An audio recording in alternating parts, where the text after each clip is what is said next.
Yes. Hello and welcome to the Young Guns.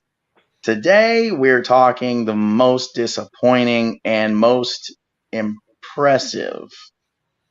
I know what it says on the slide. Most impressive teams of 2022.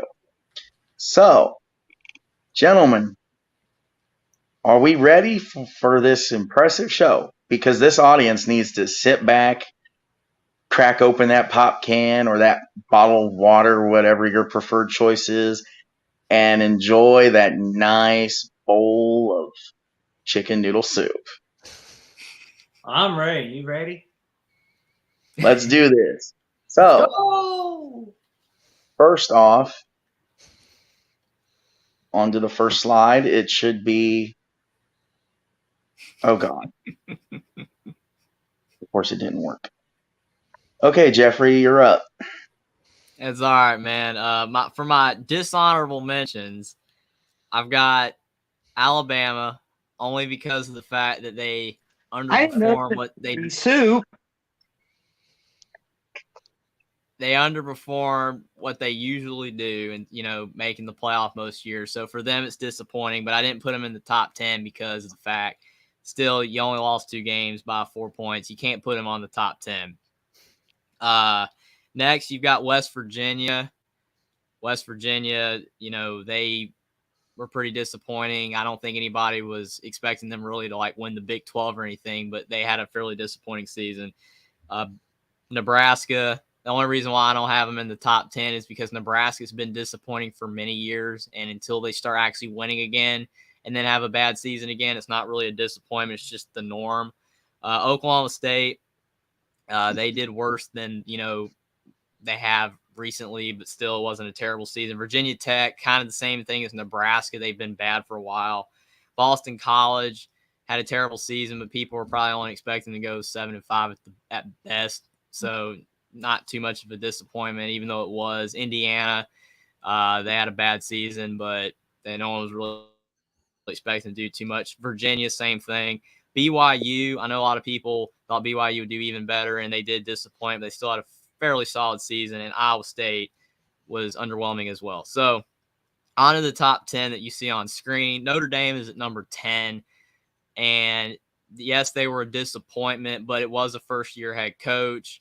They still had a fairly solid season at the end. If they hadn't have beaten Clemson and North Carolina and turned it around, they'd be a lot higher on this list, but they definitely turned their season around, so they're only at number 10. Florida's at number 9. Again, same thing, first-year head coach with Billy Napier. I don't know exactly what people were probably expecting from Florida. I guess with Anthony Richardson, you probably thought that they would do better, especially after that Utah game that they won. You thought they'd maybe win 9 games, but they did disappoint, so they're at number 9. Auburn's at number 8. Probably a lot of people weren't really expecting them to do too much this year. Brian Harsin was already on the hot seat. He ended up getting fired. But with the amount of talent Auburn still has, even though they're not as talented as they used to be, they're still disappointing. So they're at number 8. Arkansas is at number 7. A lot of people thought Arkansas would improve, or maybe stay at the level that they were at last season, where they had a great season, a breakthrough year under Sam Pittman, but they definitely took a step back. They still made a bowl game, but they were definitely underwhelming. There were some injuries, especially to KJ Jefferson throughout the season, but they were still a disappointment. Wisconsin's number 6. Wisconsin, their coach, Paul Chryst, who's, had a pretty solid run, continuing to do what Brett Bielema and Barry Alvarez did at Wisconsin. He won a lot of games, but started out terribly this season, losing to Washington State and Illinois, got fired, and they just underwhelmed, even under Jim Leonard, did not have a great season. So they're at number 6. Oklahoma's at number 5. Again, a lot of people's argument is that a lot of people expect them to take a step back because of the amount of players that did go to USC and elsewhere, in the transfer portal that Oklahoma lost. But still, Oklahoma, they still have a lot of great players. Brent Venables, it was his first season, but I don't think anybody really expected Oklahoma to play as poorly as they did at times. Yes, Dylan Gabriel got hurt as well, but they were still disappointing, and I have them at number 5. Michigan State's at number 4. Mel Tucker, again, you were 11-2 last year. You really struggled this season, missing a bowl game. Yes, you lost Kenneth Walker, but you were able to bring in some other transfers. and it did not work out the same way as it did last year. So they were vastly disappointing. And I have them at number 4. Baylor's at number 3, and I know a lot of people will probably be surprised that I have Baylor this high because, yes, they did lose some talent to the draft and everything. But Dave Aranda, the way he had Baylor playing last year, I didn't think Baylor was going to drop as far as they did this season. They made a bowl game, but to me, they were just vastly underperforming what I thought they were going to do. Miami's at number 2, and Texas A&M's at number 1, both for the same reasons, a lot of talent, and you didn't even make a bowl game. Both, teams were really disappointing. I have Miami at number 2 because people probably have more expectations for Texas A&M considering the recruiting classes they had. They have more talent than Miami does, and it was Mario Cristobal's first year at Miami versus Jimbo Fisher's been at Texas A&M for a while, so you have to put him at number 1. So I do have a question for everyone to kind of save us some time. Is it a fair estimate to say that we all have the same 2 teams at number 1 and number 2? Oh yeah, for sure. Maybe Miami's 1 for some and Texas A&M is 2, but I don't want to completely spoil it. But I mean, it's a fair assumption to say that those are the consensus 2, correct? Well, they are the 2 most disappointing teams for sure. But I mean, if someone does have Miami number 1, I guess I can understand. But Texas A&M has to be number 1 because of the fact that Jimbo Fisher's been there for years. There's no reason they should have went under 500 this year, and they have more talent than Miami does right now. They just do, or they did until now. The portal's eating that away. So if someone has Miami number 1, I can completely understand. But it was a first-year head coach as well, and Mario Cristobal being at Miami, so Texas A&M has to be number 1. Right, I get that. I just, speculation. Maybe someone does, maybe someone doesn't.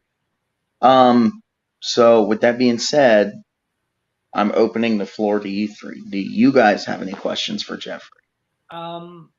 What made you feel that Auburn was your 8th most disappointing team of 2022?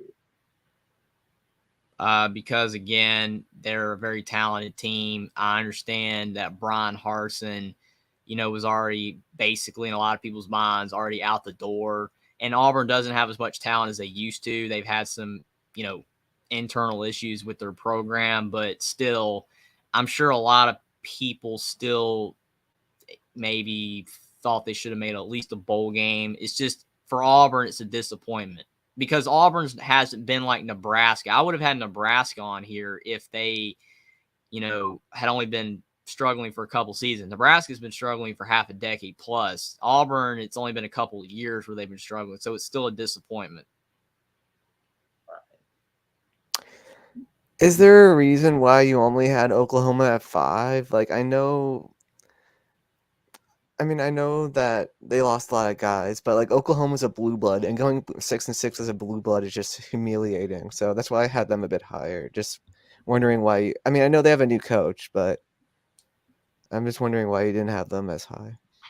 Well, for that reason alone, like you said about them losing a lot of players, that's a big reason. You see the teams that are ahead. Baylor's probably the one that I'm surprised no one's really questioning. You can make an argument they shouldn't be as high, but I think very highly of Dave Aranda. I think he's a fantastic coach. And I was really surprised to see how inconsistent they played this year. But to your point with Oklahoma, I can see that they should maybe be higher because they're a quote-unquote blue blood of college football. But still, it was a first-year head coach, and they had a lot of things that did not go their way, including Dylan Gabriel missing some time.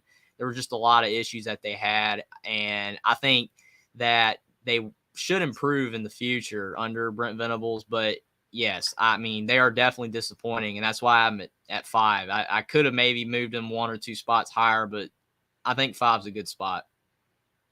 I think it's a fair spot.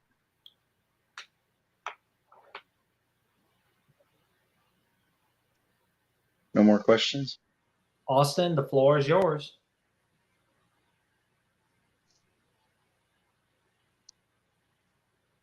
Okay. I guess not. It wasn't really that much of a shocker to me. The defense in the Big 12 always stinks. Well, that was kind of my point, as Troy said, that, new coach and gutted team. That's why I don't have him higher, because if it was like Lincoln Riley was still there and they went 6-6, they'd be the number one, probably, even over Texas A&M. Man, the shots at Will coming in all day. Yeah. All right, we're ready to move on to the next list. Yep. Yep. Mr. Jackson. Yeah, it's Big 12 obsessed, as you can see. But my dishonorable mentions are... Shoot for the stars. Yep. Go for it. My dishonorable mentions are Baylor, North Carolina State, Kentucky, Wake Forest, and Florida. Now, I was thinking about putting Wake Forest in because they were expected to do so much to have a 9-win season, something like that. But the injuries decimated them a little bit this year, and Sam Hartman being out for the first 2 weeks, that hurt them a little bit, even though they won their first 2 weeks. And let's see, North Carolina State, injuries have decimated them a little bit. And Baylor, they went down a little bit this year, but they were kind of expected to go down. Kentucky, they were supposed to be really good, right? But then, they go down to 7-5. That loss to Vandy was just woof. You can't be doing that, but you do. But you did enough to stay out of my top 10. So, and let's see, where did I have? I had North Carolina State. Their injuries, at quarterback, that hurt them. They did enough to stay out of top 10. Had it not been for them beating North Carolina, they would be in the top 10. But Notre Dame, this reason alone, losing to Marshall and Stanford. No offense, Will. Sorry, old buddy. I know you got first-year coach, but you cannot be losing to Marshall and Stanford. But you did own the ACC a little bit this year and beat North Carolina and Clemson. So you can, so you guys can brag about beating the ACC champs, and the runner-up. So there you go. Oklahoma, I expect them to do a little more than sits and sits, but that team has just been decimated by all those guys leaving for USC with Lincoln Riley. So, of course, that was going to hurt them. Arkansas, they were expected to compete for a New Year's Six Bowl this year, but unfortunately they didn't because of all those injuries. This is going to be a common topic tonight, folks. Injuries. So Arkansas has just been, and BYU, they were really expected to just do more than a 7-5, 8-5 year this year. It's just not been so hot this year. I really wish you guys had gone 10-2 in your final year as an independent, but it is what it is. Oklahoma State. Now, they were expected to fight for a shot in the Big 12 title game, but unfortunately, they stunk it up. Good Lord.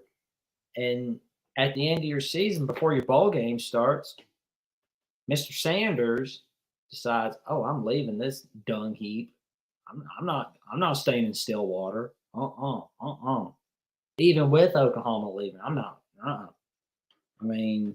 Getting spanked by Kansas, Oklahoma, and to one of our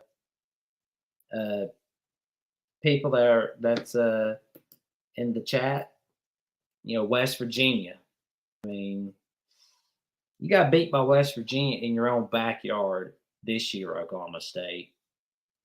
That was enough for me to put you below the top 5 in my disappointing teams list. Houston, you were supposed to do so much more than go 7-5. You were supposed to beat everyone in the AAC conference. but you didn't. I mean, it's a lucky thing that you did lose to UTSA, to be honest. But you got beat in that 77-63 loss to SMU, and your final year in the AAC is just awful. Wisconsin, you were expected to win the West Division in the Big Ten. But what do? You go down against Washington State at home. And then a few weeks later, you get smacked around by Illinois and in your own home stadium. So, yeah, you are disappointing, Wisconsin. You go down even with Jim Leonhard as the head coach. Well, interim coach, so to speak. But you have a brighter future with Luke Fickell, so there's that. Michigan State, oh man, y'all were in the top 25 in the preseason, and you were expected to have like a 9-win season, but then what do? You go down. Like, good Lord, you go from being ranked 15th in the nation to stinking it up by going 5-7. I mean, good Lord, you got beat by Indiana in double overtime, and you lost by double digits against Maryland. Like, of course, I'm going to consider you disappointed, Michigan State. I mean, yeah, Miami, you're supposed to win the ACC Coastal. You don't even make a bowl game. Like, good Lord, a baby could win the ACC Coastal Division. Good Lord. And finally, Texas A&M. But Jackson, What? Miami's the preseason champions. Don't you know? Yeah, but somebody should tell Miami that just because you're a preseason champ does not mean you're automatically going to win it all or win a division title. And finally, my number one most disappointing team is Texas A&M. Really? You go from 6th in the nation to start off the year to not even making a bowl game. Like, good Lord. I mean, if you played every game like it was Alabama, you would be in a New Year's Six Bowl. If you treat every game like it's Alabama, you'll be more than okay. You'll be doing good. You can do this thing called winning. So there you go. Questions, comments, concerns? My only question is, I agree, basically with every single team that you have on the top 10 list except one. I don't think Houston necessarily is as big as a disappointment as you think, because I think Houston still was a really good team. They just suffered a lot of close losses for the most part. Yeah, their defense was terrible, but I mean, yeah, I don't think that they're a top 10 most disappointing team, but they did underperform what people thought. But I mean, that's about it for me. But yeah, it is like Houston was just a big disappointment for me because of like you literally had the schedule to either go unbeaten or go 11-1, and then bam, win your conference title, and then get to New Year's Six Bowl. But you failed, Houston. So, what makes you? Yeah, my only thing was I agree with Jeffrey is Houston. I mean, they were one of those teams. Yes, I understand where you're coming from on that. I understand where you're coming from on that, though, Jackson. I get why you consider them a disappointment. Yeah, but I'm with Jeffrey. I think Houston could have been left off, maybe, depending on how you view them. The one thing I'll say about Houston is I didn't include them in my rankings, but they were ranked at the beginning of in the preseason rankings. They were in the top 25.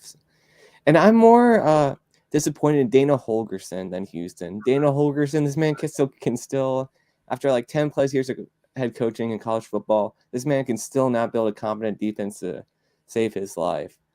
Like, he's just a worse Lincoln Riley. Like, So to your point, though, it's almost perfect that the Houston and Dana Holgerson is going into the Big 12 then, because what is the Big 12 known for? No defense, all offense. So if you can build a perfect gunslinger, beat the crap out of you and wear your defense down, or just literally beat you offense, then I mean, I guess I'm the only optimistic one, because I'm telling you now, one of these incoming teams are going to win this conference within the first 5 years.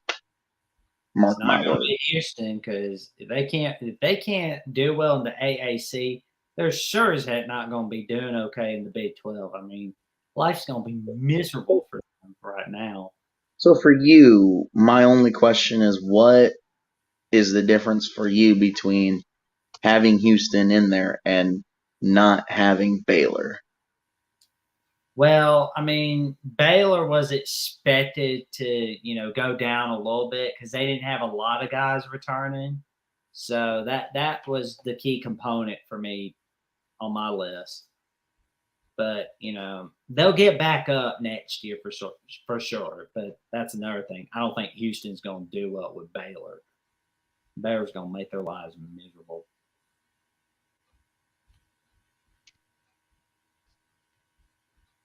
Any other questions? I'm good. I'm good. Austin? Where are you, good buddy?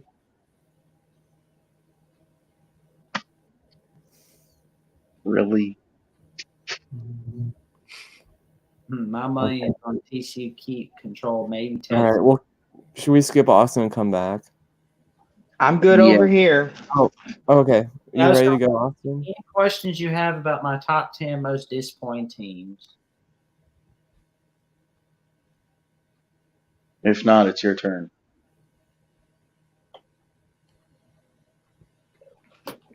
All right. Has anyone got any more questions for Jackson? I assume no. Okay. We're good. So I'm sorry, Will. No honorable mentions for me, like Jeffrey and Jackson had. No honorable mentions for me. But I will say, I'm sorry, Will. I had to put your Irish at number 10. You lost to Stanford and Marshall. Notre Dame teams don't do that. Yes, you beat Clemson. Congratulations. But that doesn't make up for losing to Stanford and Marshall. Stanford Notre Dame lost is expected worse. to be in New Year's Six Bowls every year. Exactly. So I had to put Notre Dame on here. And then number 9, BYU. They were a team who was preseason ranked, I believe, near the top 15. They were getting a lot of attention, and they were coming off a very, very good season. And then after that Oregon loss, they kind of trumpeted downhill. Like, that's when Oregon got their mojo back, and then BYU kind of lost it. And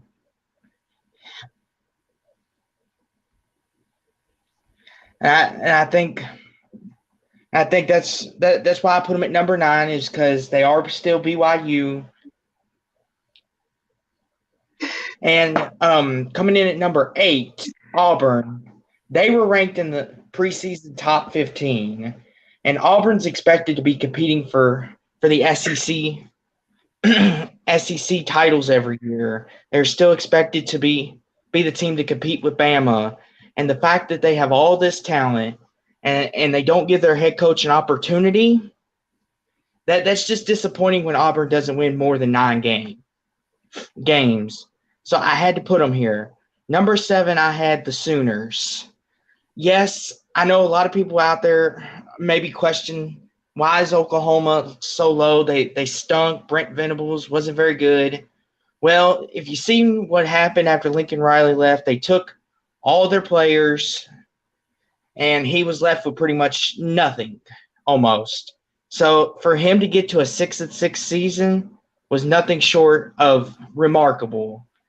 I think if you give him a couple good recruiting classes, I think Oklahoma will be back to their winning ways again. but it is a disappointment because Oklahoma should not be 6-6 still.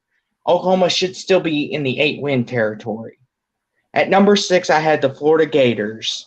They're another SEC team. What a shock. Florida had so many expectations. You know, they beat Utah. They beat the mighty Utes, the Pac-12 champions. You know, and people were like, the Gators are back, baby. And then they lose to Kentucky by 10. And then they gave Tennessee everything they had and lost. They lost to Vandy, for crying out loud. How do you lose to Vandy? Like Vandy, like you're in Kentucky territory now, Florida. But I put Florida at 6 because they are still an SEC team and they are still to be upheld to a standard. And Florida only finishing 6-6 and their pathetic bowl performance, yeah, that's unacceptable for Florida. And then at number 5, I had the Iowa Hawkeyes. They were in the Big Ten championship last year against Michigan, against Michigan, and then this year they finished 7-5, coming off a Big Ten title appearance. Their offense stunk it up. Their defense was only the only bright spot for Iowa this year, and it's just disappointing that a team that went to the Big Ten championship just last year went 7-5 and their offense stunk. And that's pretty disappointing. When you're a team that went to a conference championship, you're expected to continue to be in the conference title picture, not take several years back like Iowa did. Number 4, Wisconsin, another Big Ten team. Another team who went to the conference title in 2019. They've blown the boat a lot. They've been ranked top 10, top 15 in the preseason, and they've blown that. And this year, they've been a big disappointment because they've lost games that they shouldn't have. And they fired their coach midway through the year. And Wisconsin, they're a program that is like Iowa, still expects to compete for Big Ten titles. And the fact that they took a couple steps back is pretty disappointing for a program like them. Number 3, good old Sparty. I know all the Michigan fans love that. Good old Sparty's up here. Mel Tucker took Michigan to an 11-2, Michigan State 11-2, to a New Year's Six bowl, which was a very great year. He turned that program around, but for them to go this far back down, that's just disappointing. And to get blown out by Washington, in prime time, top 15, and just to get blown out like they did, that's pretty disappointing. And I'm not saying Washington is a bad team. They're a great team. It's just the fact of in prime time, you did that. And then against the bigger competition, like the Michigans and the Ohio States, you didn't play very well. That's just very disappointing, in my opinion. And that's why I have Sparty at 3. Because coming off an 11-2 season, you should keep improving. I get it. You lost a lot of offensive weapons, and you lost a lot of defensive guys. But still, when you come off a season like that, you are still expected to keep raising the bar and get over the hump. And number 2, Miami, the preseason national champions, as the Hurricane fans like to say. They've been a disappointment for a long time because they have these high expectations of they're going to win the ACC, they're going to win the Natty, and that they're back, that the U's back. Well, once again, they disappointed not only me, but all the U. First year under Mario Cristobal, like the other guys above me, Jackson and Jeffrey pointed out, it's a first-year head coach. Just like Oklahoma, you could take that with a grain of salt if you want, but it's still disappointing because Miami is a rich history program, and you can't be going 5-7, 4-8 every year. You just can't be doing that. And Texas A&M at number 1 for the obvious reasons, They have all this 5-star talent. They're the team expected to be the team that competes with Bama and Georgia and Jimbo Fisher's supposed to be the guy to get them to the mountaintop. And for you to go 5-7, that's just disappointing, A&M. That's why you're the number one most disappointing team in my eyes. You got to get this stuff together if you want to reach the promised land like you brought Jimbo in for. And this is my 10. This is my top 10 most disappointing team. Any questions, guys? My first question is that you have Iowa at number 5.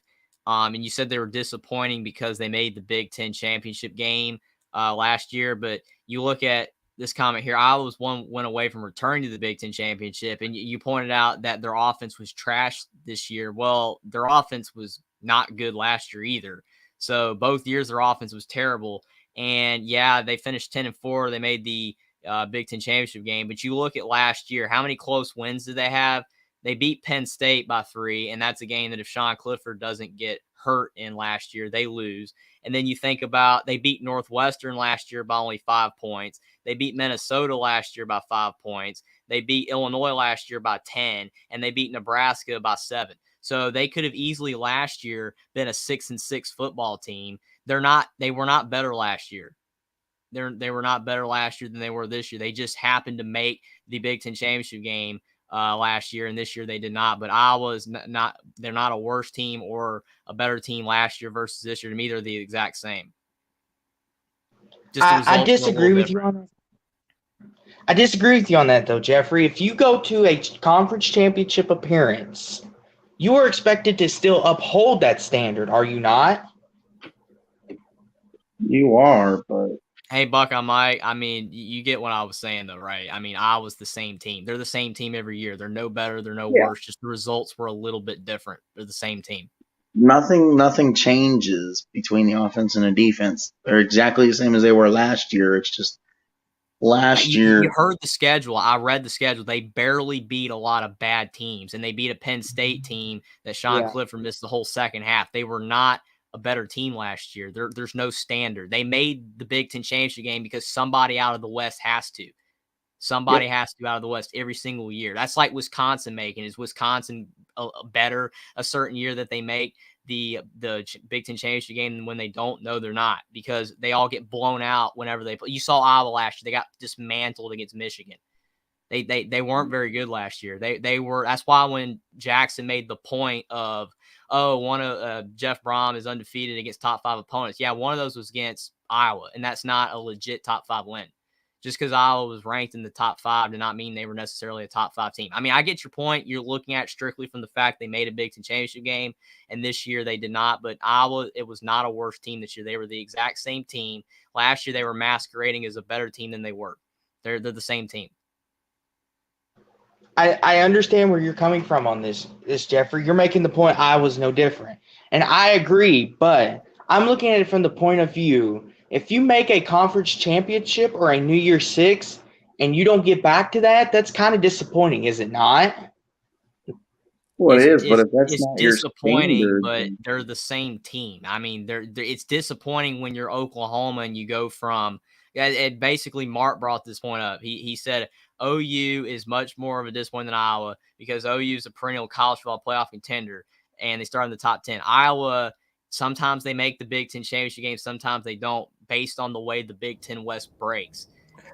Like if Iowa last year was like a legit fantastic team and they pushed Michigan in the Big Ten championship game, and then this year they fell back to 7-5, then I would agree. But one of your points based on Iowa being a disappointment was that this year their offense was garbage. Well, last year their offense was too. They're the exact same team that this year they did not get the close enough wins that they got last year to pull it out.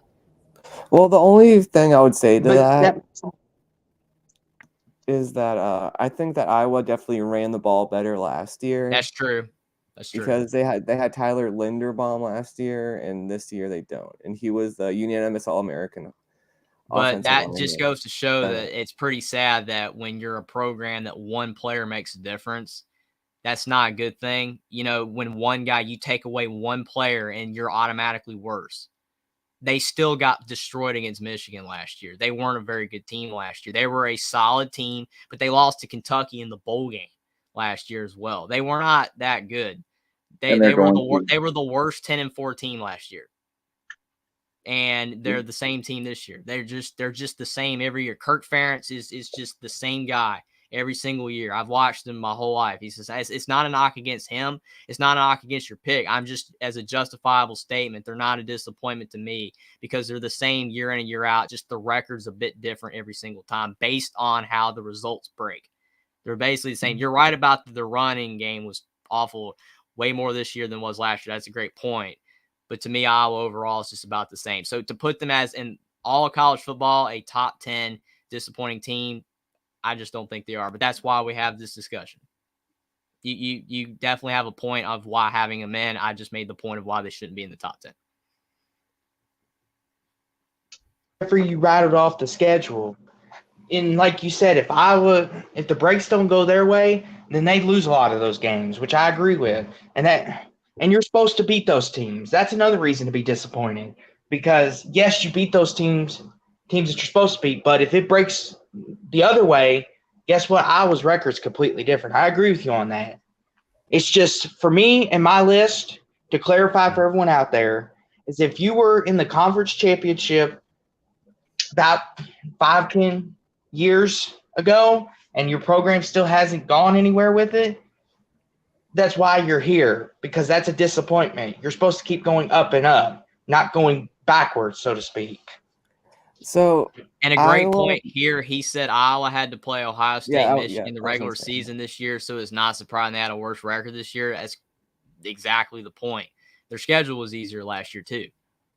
So to your point, Austin, if that's the case, okay, Ohio State has gone backward from 2020 to now. They've gone backward and then evened out. You're gonna get these teams everywhere. It doesn't matter what conference. Yeah, Iowa only lost one more game this year than they did last year. I mean, so far, they're the same team, literally. Yeah, you have the teams that go up continuously. Like Michigan's been riding this up and up and up and up and up. They haven't leveled off yet. Ohio State has been constantly leveled off since like 2002. You're getting enough wins every year to get New Year's Six, BCS. That's what I'm saying. When you're leveling off, you're making your conference championship or your conference champion every year, and you're making the BCS or New Year's Six, and you're where you're supposed to be all the time. So again, to everybody's point, they're the same with one more loss and 3 less wins, which is weird how that works out. But everybody to some point is like, okay, Oklahoma is like this right now. Mm-hmm. Ohio State, like I said, is like this. Michigan is still like this. Everybody, for whatever stupid reason, A&M is like this. Miami is like, well, I can tell you why Miami is like this. Miami's been like this since 2003. After they played us, they kind of went down. So you can play I have a question. I have a question for you, Jeffrey and Buckeye Mike, real quick. On the Iowa, on my list, Iowa. So if a team plays for a conference championship the year previous and they don't make it back, is that not a disappointing season? So if Michigan doesn't per se make the Big Ten title game, it depends on the circumstances. We've basically said that Iowa's the exact same team. Your point is valid. It makes sense, but it's not the same for every team. If you win your conference championship in the next season, you go 5-7, and you're just like LSU winning the whole thing, and then you don't even make a bowl game. That's disappointing, but Iowa's the same team as they were last year. They had an easier schedule last year. They escaped against a bunch of bad teams. They had a little bit better of a running game last year, and they made the Big Ten championship game, but they still got throttled. Purdue put up a better fight against Michigan than Iowa did last year. It's not comparable. Iowa was not very good last year. They were a solid team, but they weren't as good as people's narrative of a team is so biased compared to a few things. Oh, they made the Big Ten championship game. Oh, they had 10 wins. They're a solid team. They were the same team last year, except with a little bit better of a running game. They're the same team. So it's not disappointing to me because Iowa's been doing this for 20 years. They've been doing it since before I was born. They're the same team. And on Clint Moses' point about Texas should be up there, for me, no, because Texas has not ever been back. So 8-4 is pretty solid. It's the same thing. Like, Yeah, I get you, to Jeffrey. Jeffrey, I do. to Jeffrey's point and my point, yes, you're going to have those little, like, if you go, I don't want to reference it like this, but if you go into the hospital, you go into a hospital room, and you see that little machine that gives, like, the pulse, you're going to have every team like this. Most teams at some point get the no pulse line. We're just flat, and we're consistent, and we're flat. Wherever the peak is, we're flat. So, like right now, Michigan's peak is 10 to 12 wins, and that's where their peak is. They're still within that right now. Well, basically, you know what I mean. Oh, yeah. Bad example, but you know what I mean. Austin, what made you feel that Florida was the 6th most disappointing team on your list?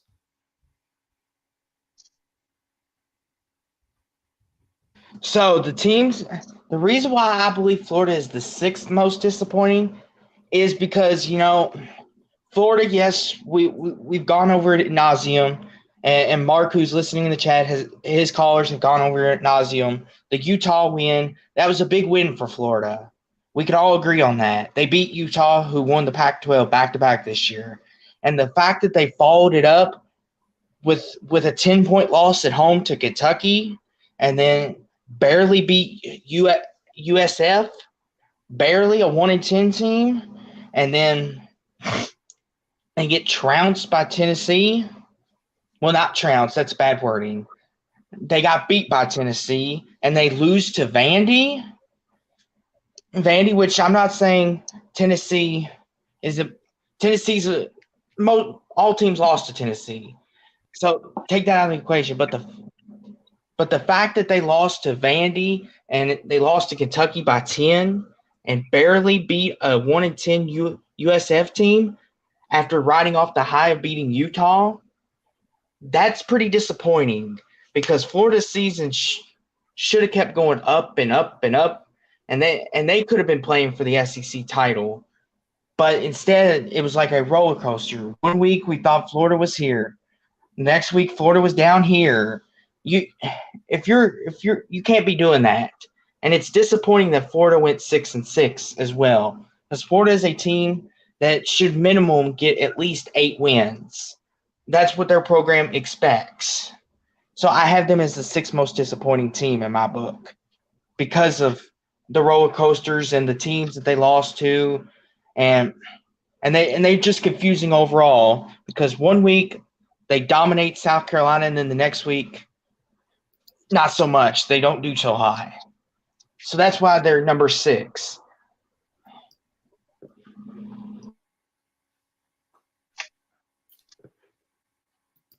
One question about that, Austin. If Florida didn't beat Utah, would you have still have them on this list? Because if the Utah raised your expectations and then they disappointed you after that game. So is that why they're disappointing? Only because they beat Utah and then lost to Kentucky and Vandy? Yes, part of it is part of that. Well, yes, it is. Because when you beat a team at the caliber of Utah and you don't continue to follow it up, you can't lose at home to Kentucky. You just can't do that. By 10 points nonetheless. And Kentucky is a good team, don't get me wrong. But you can't follow it up coming out flat.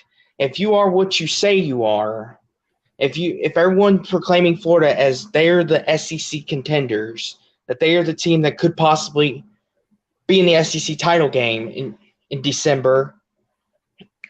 They need to keep playing like that all year long. You can't just have one good game at the beginning of the year and then the next 2 or 3 games come out really flat and lose those games or barely hang on and win to teams that are below you.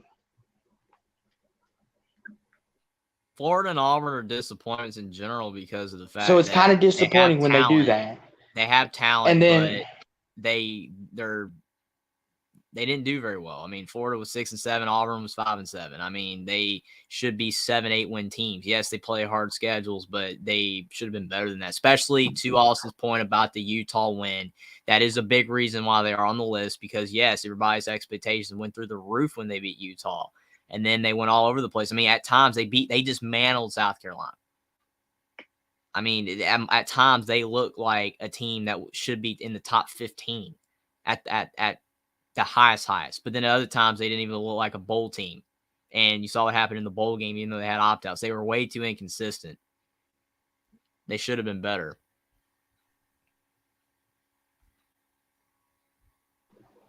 Any other questions for me? Well, Dustin's asked, where's Louisville on this list? Do you think Louisville was a little disappointing this year? I think he was asking that he's a Louisville fan, I think, is what he was asking. Because Edward responded with, yes, Austin's a Louisville fan. Oh, and then he says, I know, and I'm asking for there. Okay, he was asked. Sorry. I didn't see that. It came up finally. Wow. For me personally, they weren't disappointing because I was expecting 7 to 8 wins. Personally, the only disappointing thing to me was when we lost to Boston College. That was really disappointing. But I wasn't expecting us to compete for no ACC title. I wasn't expecting no New Year's Six. I wasn't expecting none of that. My expectations was, okay, ceiling is 8-4. That's a really good year right now. My expectations was 7-5, 6-6. Worst we could do the floor was 4-8. So they weren't a disappointment to me. Okay. Do you think they would have won the Coastal this year if they're in the Coastal?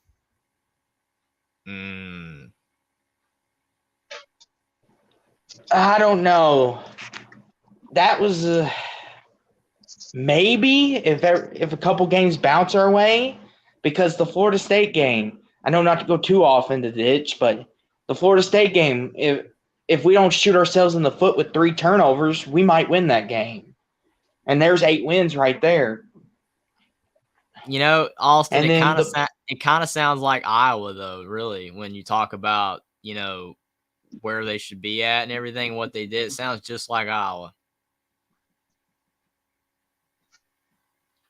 But here's the thing, though. Iowa went to the Big Ten Championship the previous year, Jeffrey. Louisville did not even sniff anywhere close to that. Because of the fact Louisville's not in the Coastal. Okay, if Iowa was in the Big Ten East, they'd be just like Louisville. Yep.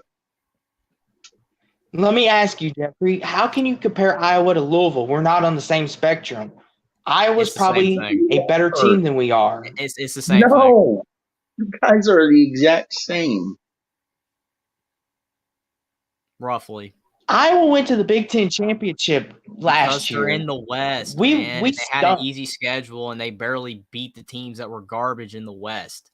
I mean, it's simple as that. They weren't that good. That's all I'm saying. I know you're going to disagree with me forever, so I'll stop talking about it. But it's just my point. Louisville and Iowa, it's about the same. Just Louisville's in Clemson's division, and Iowa's not in Ohio State, Michigan's division. It's almost the same thing. Thank you, Edward.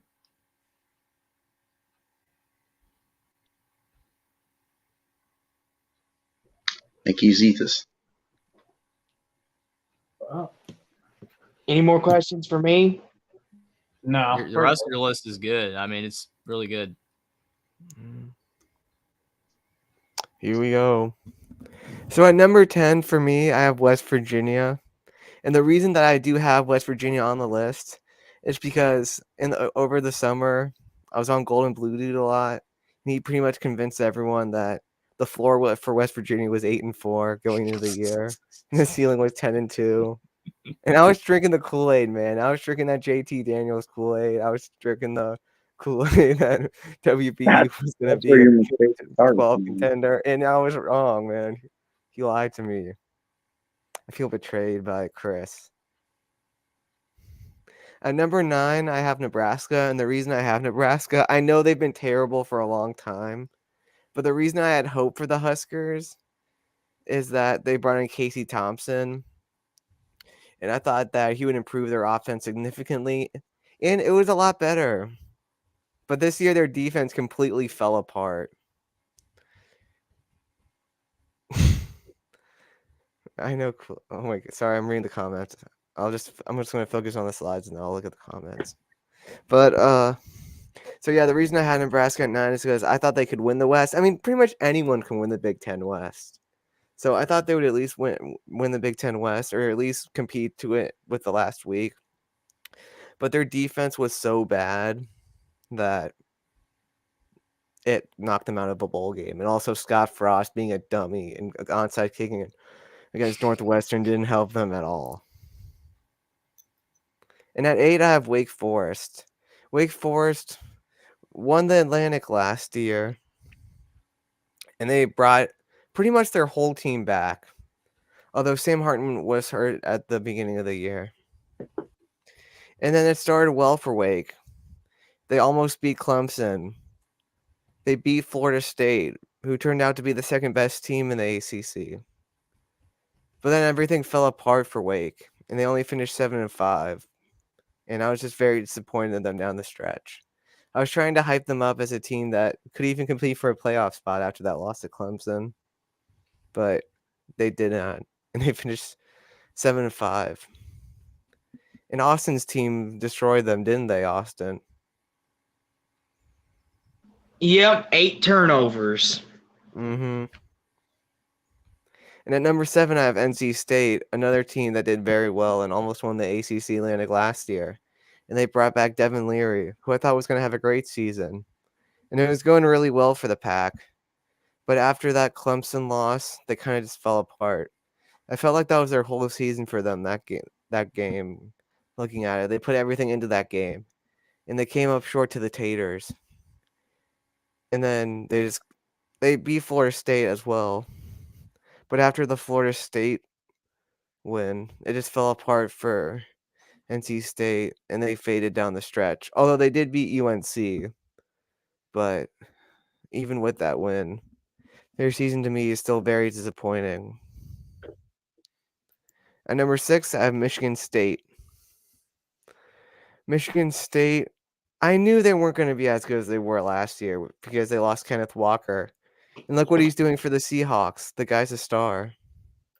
But I thought that they would shore up the secondary, and their running game would take a bit of a drop. But I thought with that secondary being a bit better, I thought they could not contend for the East, but at least be the best of the rest and go 9-3, only losing to Penn State, Ohio State, and Michigan.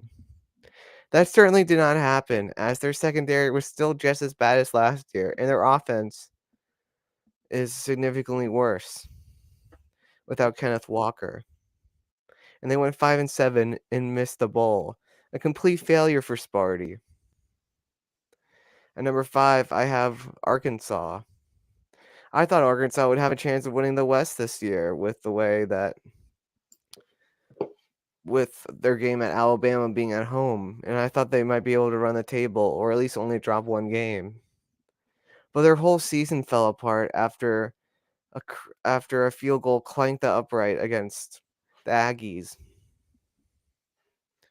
And after that, they just went. It just felt like they had loss after loss after loss, including losing to Liberty, who really, in Hugh Freeze's last big win.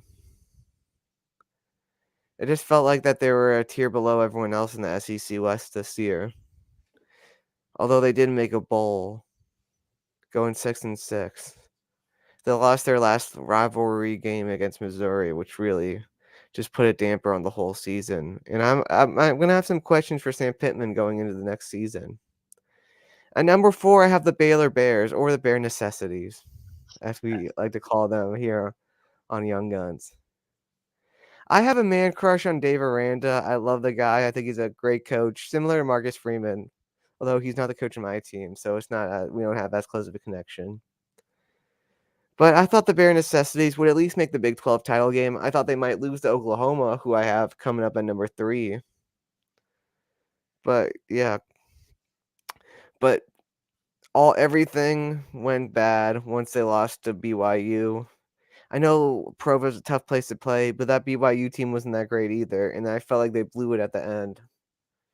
They had a chance to win in overtime after, I believe, BYU missed a kick in that forced overtime.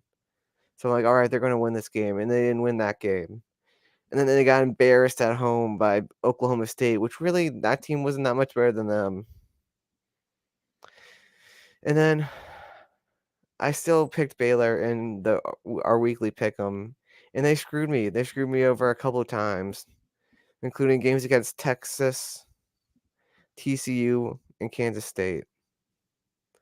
Overall, I do think that Dave Aranda is going to help make this team bounce back. I have more confidence in him than I do Sam Pittman or Mel Tucker. But it's still an extremely disappointing season for Baylor.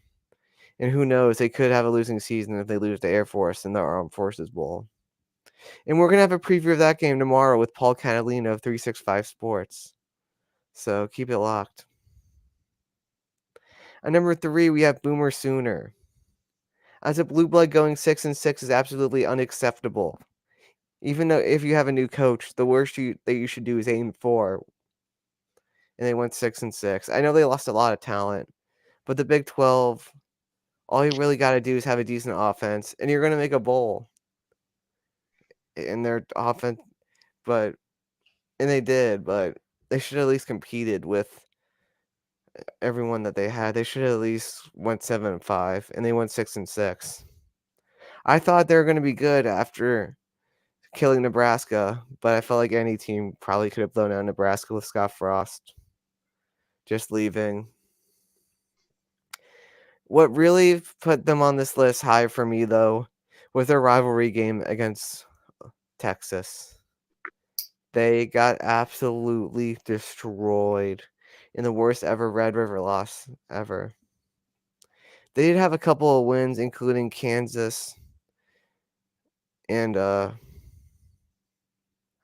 Oklahoma State, but losing to a terrible West Virginia team and losing and pretty much getting embarrassed by TCU and Kansas State. Like, this just isn't the same Oklahoma program that Bob Stoops and Lincoln Riley had. And I thought they would have at least some of that life still in them. And we've talked about number 1 and number 2 enough. Those teams. There's a reason Mark calls Miami the joke of college football, because they are a joke right now. And Mario might make them a bit of a better. Mario might improve them with their recruits, but are those guys even going to stay there if things continue going south? Because those guys could all go to the portal. And of course, Texas A&M, it's just a dumpster fire with Jimbo. Who knows when that'll get any better. And at 1A, I have my Fighting Irish of Notre Dame de luck. Now, I know this was a new Marcus Freeman's first year, but we lost to Marshall and we lost to Stanford. Completely humiliating, embarrassing losses that a team with the talent of Notre Dame should never have. So let me get this straight. You you have a team at 1A who went 8-4, but that's worse for you than a team going 6-6. You're both blue bloods and in the same situation. Well, we didn't lose anybody, and Oklahoma did. And this is the last year of the greatest tight end to ever play at Notre Dame, Michael Mayer. This is his last year, and we wasted it. We're not even making it to the playoff. And also one of our greatest ever defensive linemen, Isaiah Foskey, who has the most sacks in school history.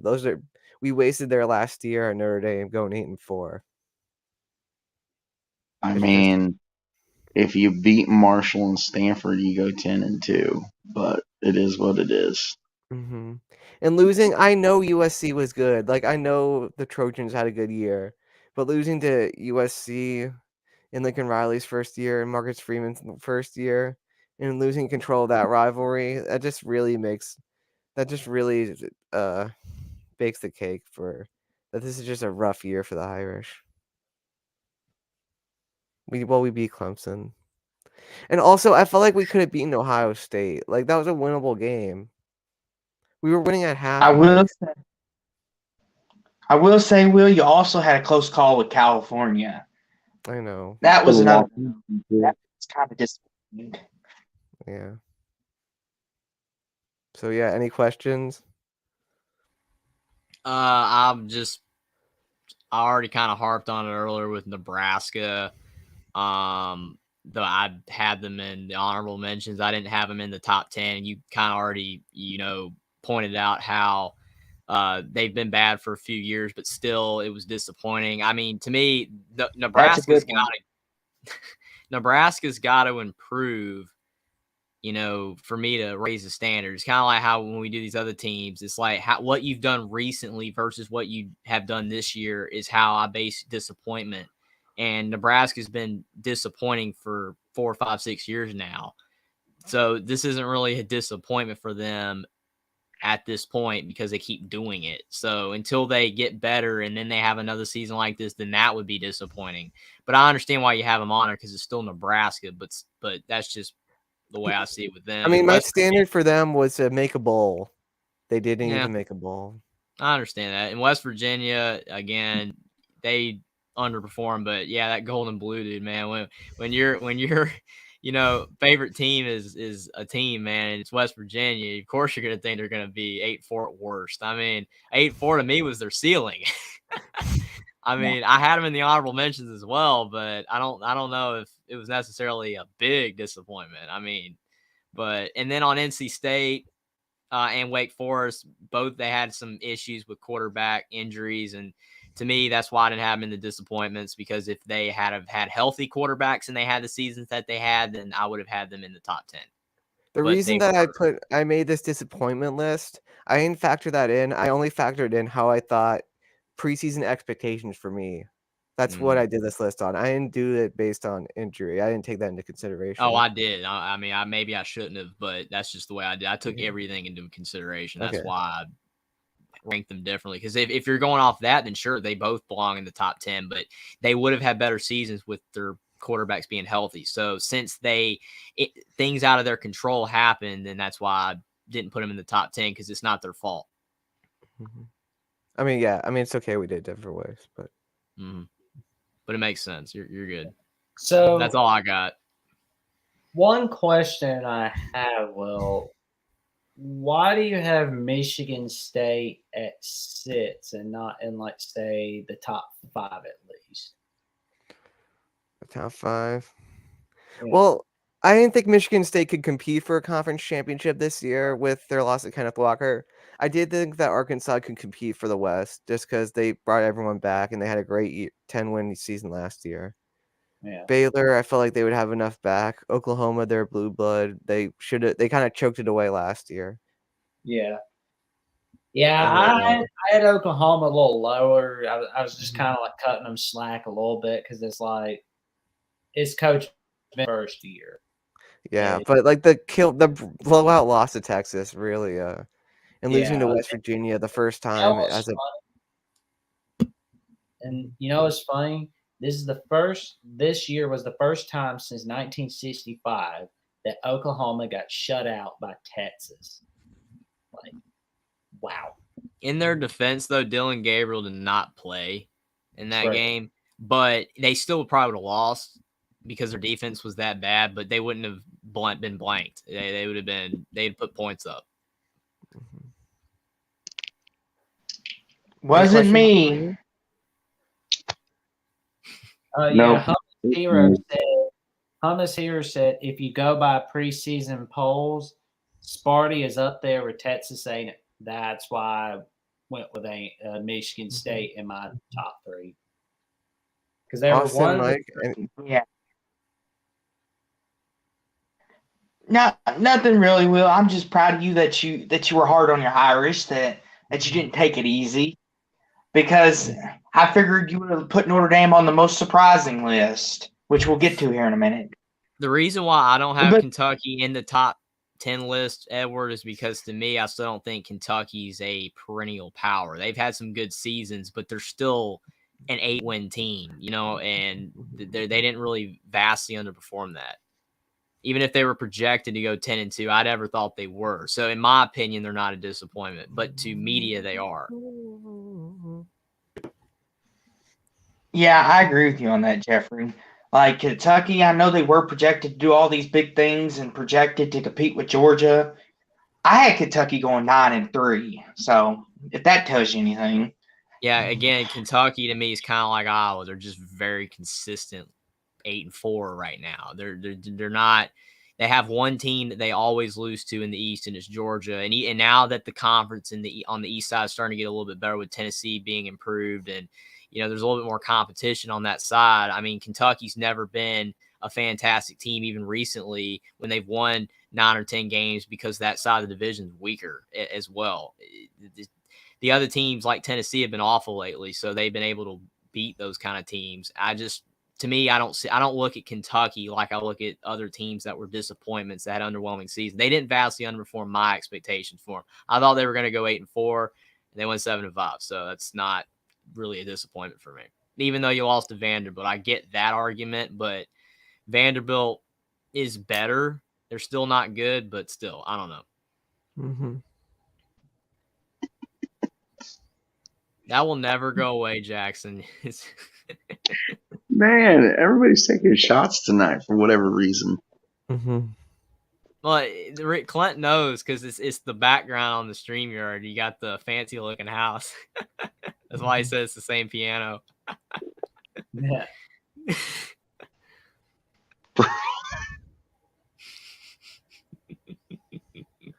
Their noise. But yeah, no All right, more questions are we on ready mine. to... Oh, okay. Wait, any questions from you, Buckeye Mike, or we ready? We're ready to go. Yep. One more thing, I do like old Baloo. He's pretty cool. Mm-hmm. He's happy. I'm curious to see Buckeye Mike's, because Buckeye Mike seems like a guy who has high expectations for a lot of teams. So his ought to be really interesting. Okay. I gotta find yours on here, Buckeye Mike. Oh yeah, Should be one more right thing. after I yours. noticed that the A&M guy is conducting some music or something. Okay, you're the last slide. Hope it's the right one. Buckeye Okay. Mike, the chat's already going after you. They're saying Ohio State should be number 1. Here we go. Okay. Wait, no, it's surprising. No, it's surprising. No, I'm sorry. This list was confusing. you're ruining it again. Nobody I saw don't know why the nothing. slides are being like this. I don't know, man. Go back up. There you go.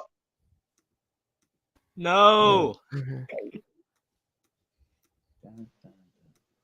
Wait, There's what? Buckeye Mike.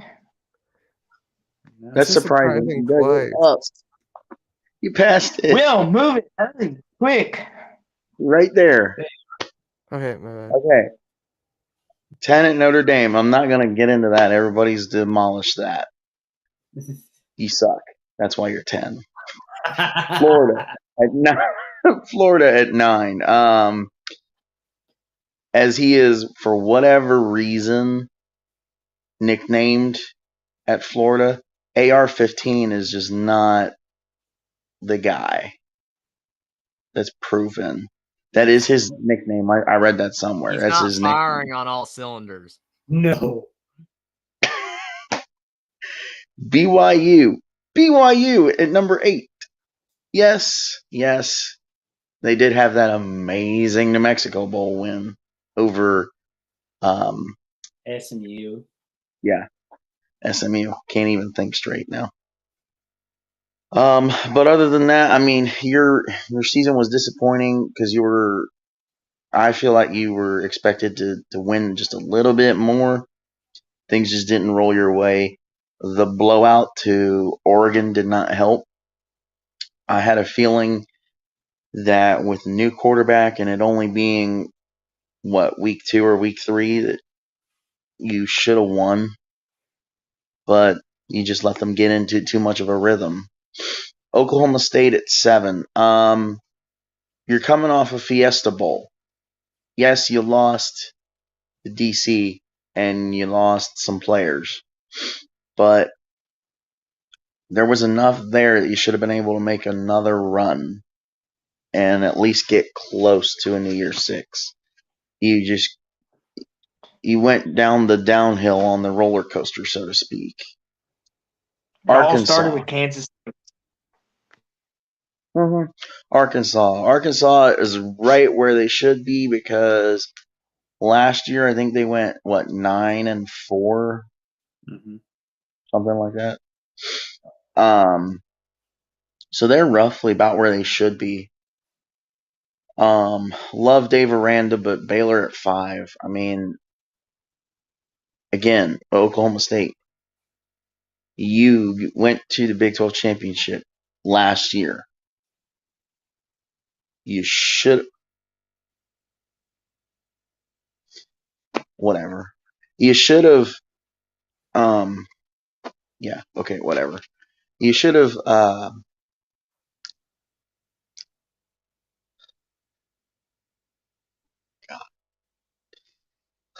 Okay. You should have been able to keep the same level of hype going. You should have been able to smooth it out, stay level, because you had everything in your favor. Texas was iffy to start the year. OU was down. They stink like sewer water. Wisconsin at 4. Wisconsin is usually expected to win 10, 11 games and win the West most of the time. But that didn't happen. And it's a good thing you got who you got, because coming in, Luke Fickle ain't going to take the crap of the season you guys had. Michigan State, I mean, you're coming off an 11-2 year, and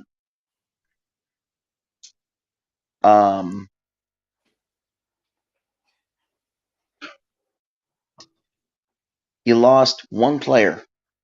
Your offense was built around one player, and then you see there what happens when you do that. That's not smart. Miami sounds like Iowa with the offensive lineman. Miami at 2 and A&M at 1. I'm not going to go into those because everybody's beating them down already.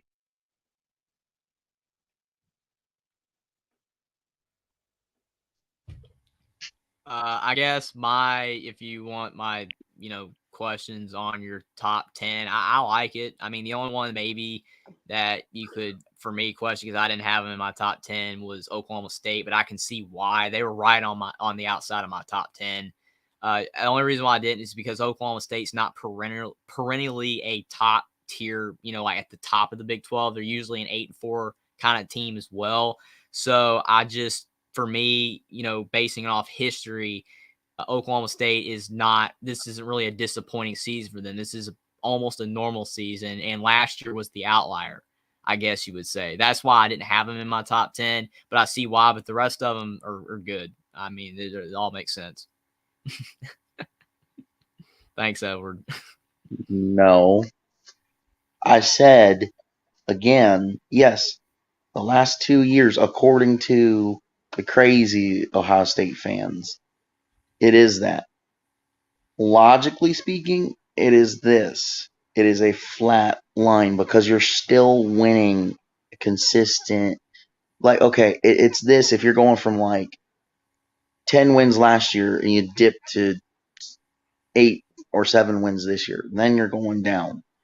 That's how I base my rankings, is on what these teams normally do. So if it's like you have a team and what they usually do is 9 wins and they win 5 or 6 games, that's disappointing. But if they win 7 or 8 and normally they usually win 9, it's not as much of a disappointment. Mm-hmm. Okay, so that brings my question to the table. Arkansas. Is Arkansas considered to be a 9-10 win team most of the time? First off. I mean, they're kind of roller coastery, wishy-washy. But, I mean, since Sam Pittman came, it seems like, yeah. That's a great point, because for me, it's like with the Dave Aranda and Baylor and Sam Pittman with Arkansas. For me, I feel that both of those coaches, the way that they have led those teams and how they've been going up, and then they suddenly just dropped. That's why I had them in the top 10. Because your point is correct, Austin, about they're usually lower historically, but lately they've done enough. Kind of like for me, Nebraska, how everybody has Nebraska mostly, or at least Will did, in the top 10, because historically they're higher, but they've been bad for a while. For me, just looking at Dave Aranda and Sam Pittman, this was a disappointing season for both of them, because I hold both of them in high regard as coaches. That I was surprised they did as bad as they did. So it's kind of recency biased on that part I too. go off historicalness, but it's also slight recency bias. It fluctuates, but it depends on the scenarios. Iowa, there's so much tape on them, 20 years of the same, whereas Arkansas has been at the bottom of the SEC, but they've improved under Sam Pittman, and then they dipped. So there's a difference. Clint makes a perfect point. That's exactly roughly what it is. Because they have the high expectations, they just don't meet it. Now, you've got a fan in Edward, Mike. Yeah, I can't understand this chat, because then you have this junk. What I'm saying is, flatline. I'm talking about consistently. You're consistently winning 10, 11, 12 games. I don't mean flatline as like we're dead. We never are going to win another game. Flatline and consistency. I think they know what you mean. They're just messing with you. They're trying to tick me off. And I'm so tired it's working.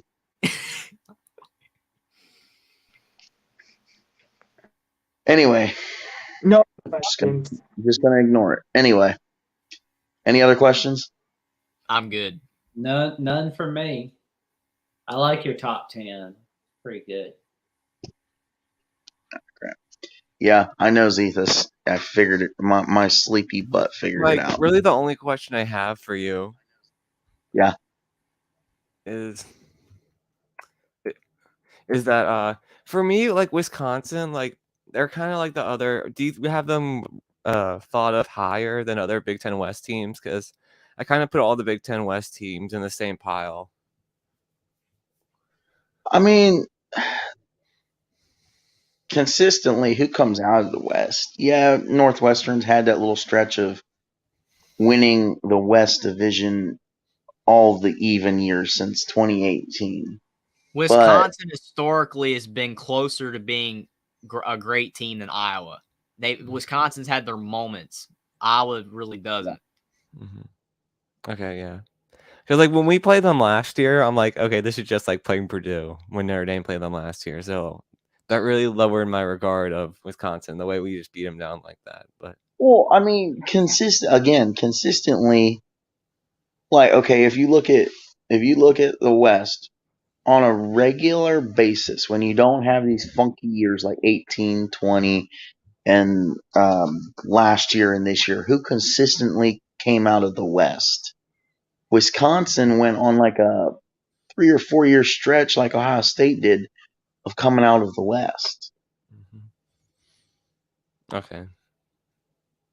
I mean, on a regular, I guess to narrow it down to like one thing that makes the most sense, Wisconsin tends to usually be the more dominant team in the West. But yes, to Edward's point, the whole West is Purdue. Purdue won it. Yeah. And then they said, yeah, we can do better than Iowa. And they did.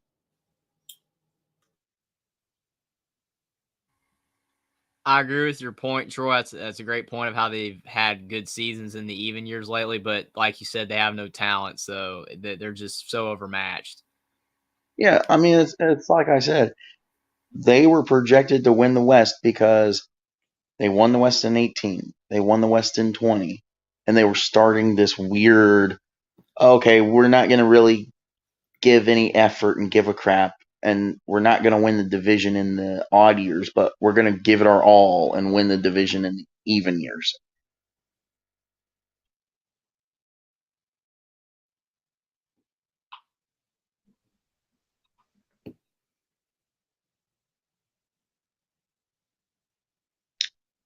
All right, I think we're ready for the next one. All set. Yep, now it's on to the most surprising teams of 2022. Jeffrey, you're up.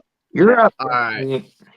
So my honorable mentions for the surprising teams, I have USC because yes, they improved from 4-8 to 11-2, but again, they got so much talent, filtered in from Lincoln Riley through the transfer portal that really, only winning 7-8 games would have been a disappointment, I guess, considering how much talent they had, even though it was a first-year head coach. So they're in the honorable mention. They had a great season, but as much talent as they had, the turnaround was kind of expected.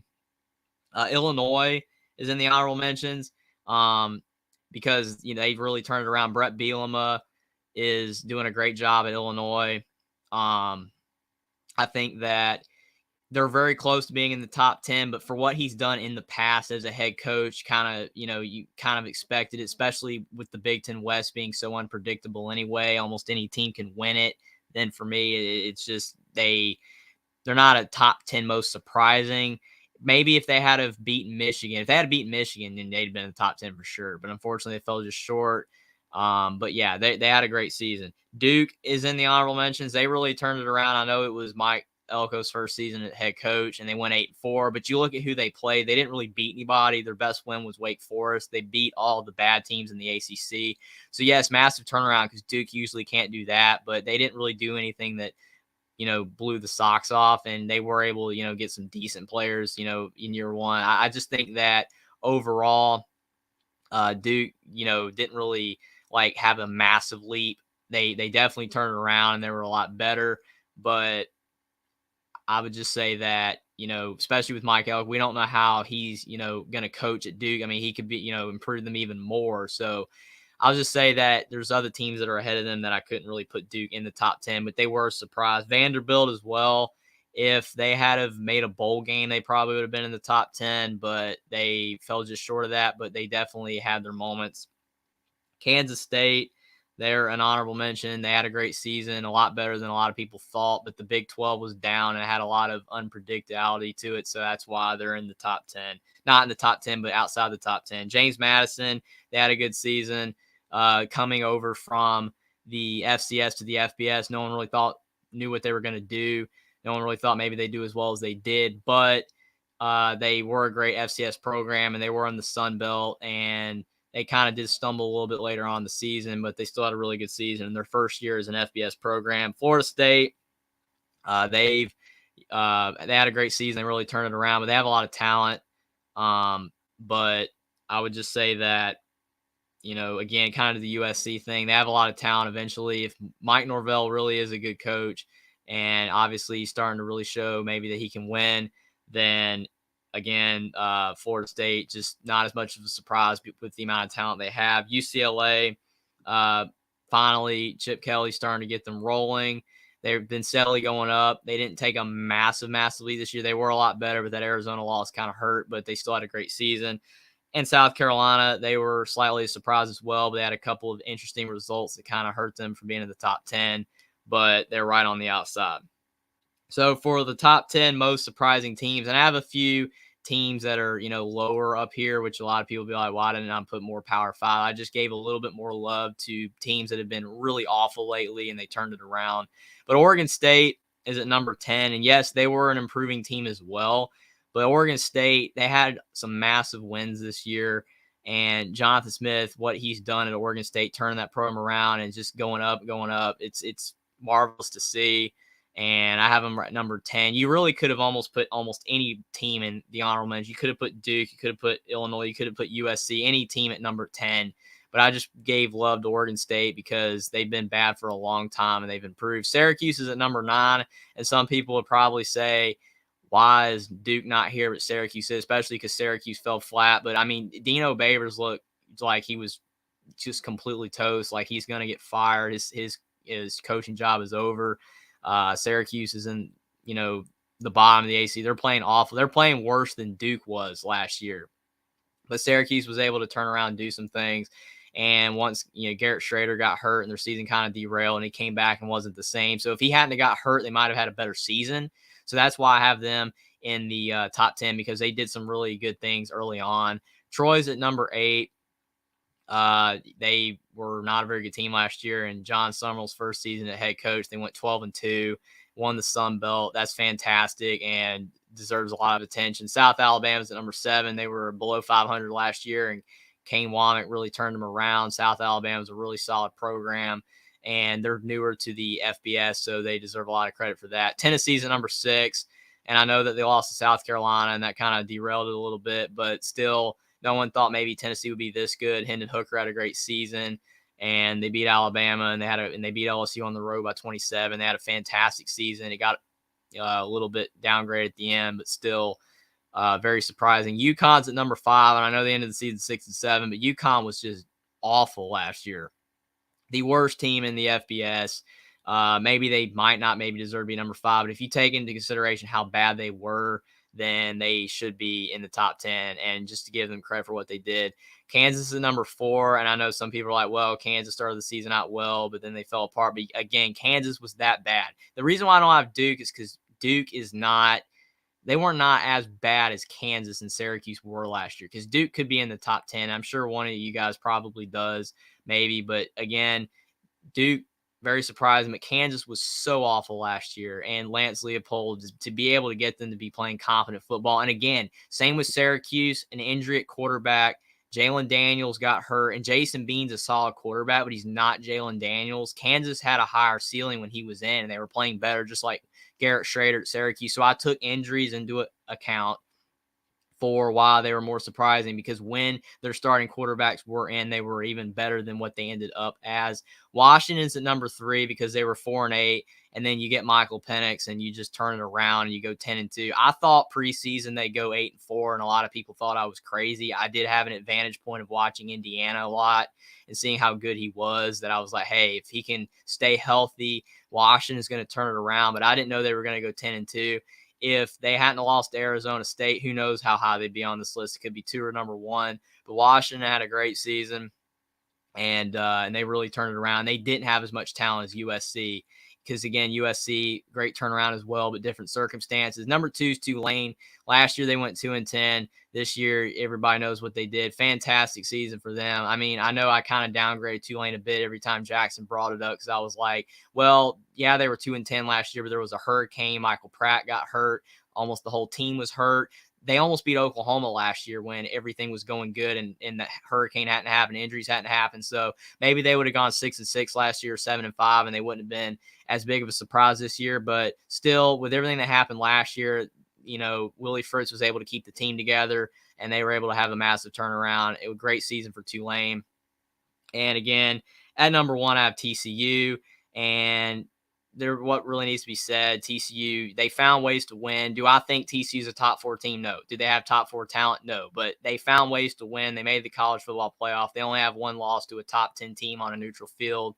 They had a fantastic season, and nobody thought TCU would make the playoff, obviously. And again, they're probably, out of all the teams, they're the worst of the 4 teams in the college football playoff talent-wise, but they deserve to be there. They had a great season, and credit to their first-year head coach for getting the job done. Well, Okay, anyone have questions for Jeffrey?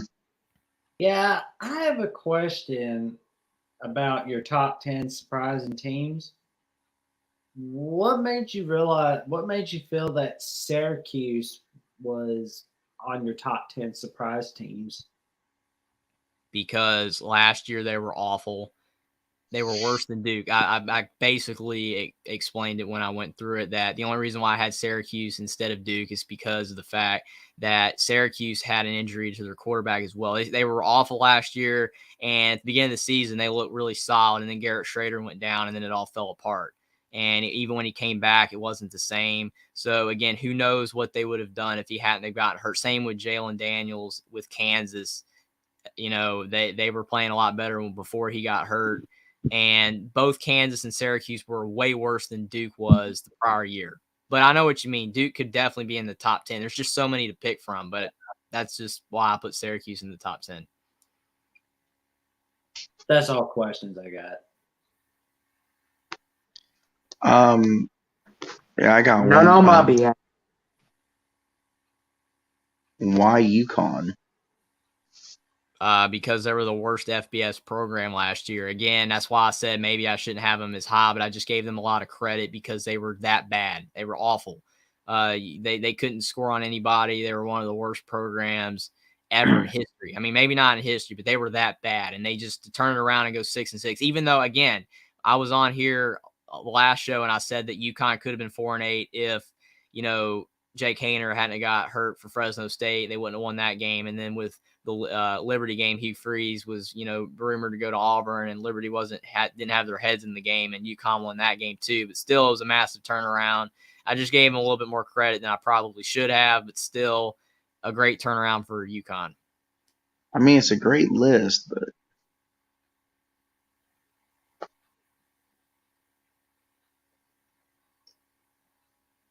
I mean, so because the other thing too is Duke not on there too because Kansas the head-to-head? No, I said I didn't have Duke because Duke wasn't as bad as Syracuse and Kansas were last year. I And they think didn't really have any injury problems, and they beat a lot of terrible teams. And it's not the fact that they're not improving. Mike Elko did a great job, but still, there are a lot of circumstances. I took injuries into account, and also what you were last year, how bad you were.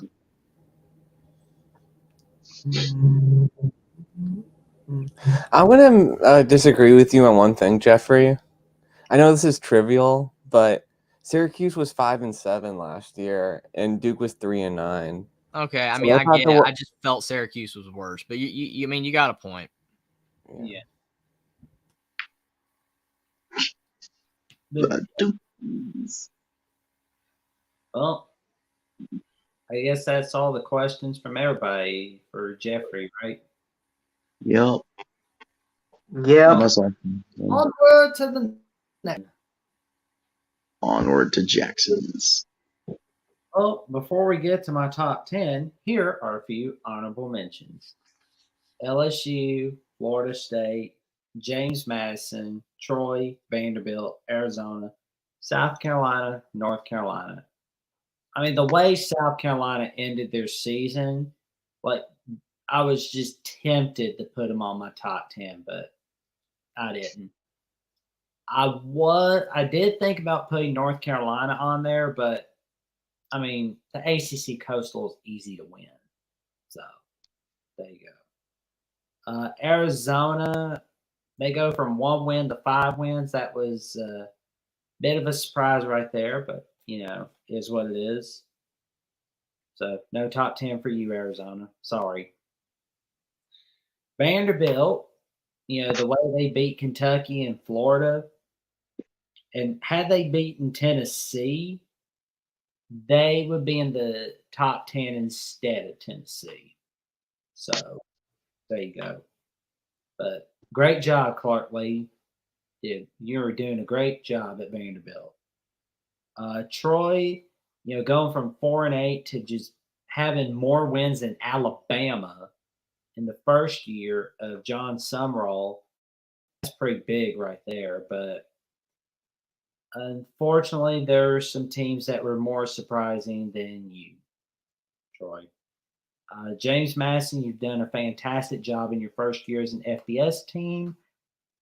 Did think about putting you on my top 10, but unfortunately, there's no room for you.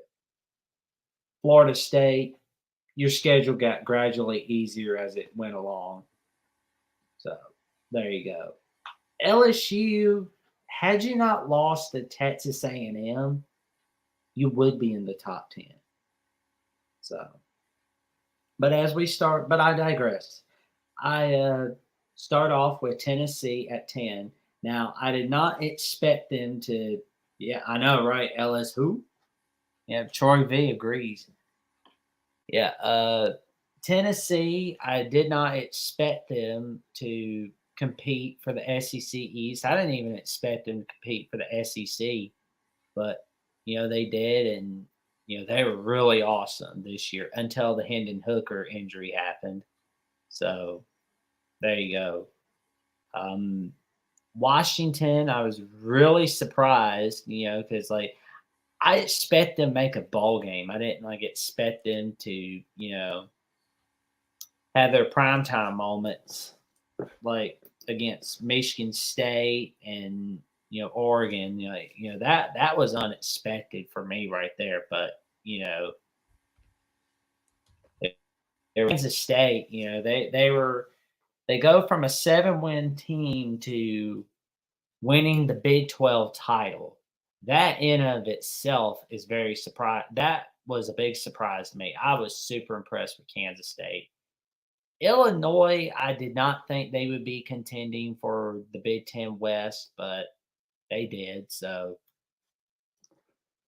and that 8-win season, it was just magnificently impressive. I was impressed with the way they basically beat up on Wisconsin in their own backyard. So Brett Bielema winning in his first return to Wisconsin as not the Wisconsin head coach. That was pretty big. Oregon State, I did not expect them to get to the top 15, so I was really surprised by them, but great year to Oregon State. I'm impressed with you boys, especially getting your first win against an SEC team in school history in the Las Vegas Bowl last Saturday.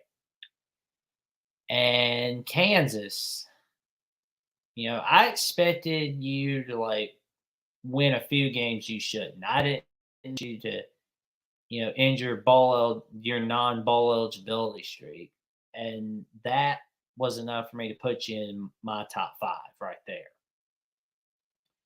Duke, you went from 3-9 to 8-4.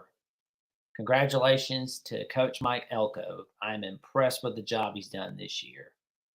Maybe he can make that into a 9-win season, triple that win total. That would be pretty big right there. Connecticut, man. I mean, there was nowhere to go but up. Good Lord. This is one, I haven't seen a team of Connecticut this good since 2010 and 2009 with Randy Edsall. That was pretty big. Go from 1-11 to 6-6. Wow. I mean, it was like Jeffrey put it, had it been for Fresno having Jake Hayner and Hugh Freeze not focusing on the Auburn job, they'd be 4-8. But hey, you go from 1-11 to a 6-7 year. I mean, that is impressive in and of itself. Tulane, oh man, they were expected to finish 7th in the American Athletic Conference in the preseason. Yeah, it was wow. I'm impressed with Tulane with the job they've done, and maybe they could get to that 12th win in the Cotton Bowl. That'd be pretty sweet, right? So congratulations, Tulane, on surprising everybody. And TCU, number 1. I knew they were going to surprise everybody. So, I'm impressed with TCU. So, anybody got questions, comments, concerns? Edward's got a question for you. If Meat Chicken was such a Meat Chicken State was a disappointment, how's that going to win? Meat Chicken. Michigan State. Oh, Michigan State? Yeah. Well, let's see. Oh, man, I am super tired. Oof. So, Michigan State was disappointment. Well, you go from the top 15 to not even making it to a bowl game.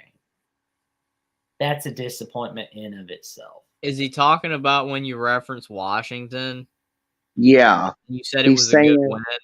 yeah, And he's saying if Michigan State was such a disappointment, how can it be a good win for Well, it was a Washington? good win at the time because, Michigan State, was ranked and Washington was unranked. So that was a great win. I mean, that was just unexpected. I'm super impressed with the job that Washington has done.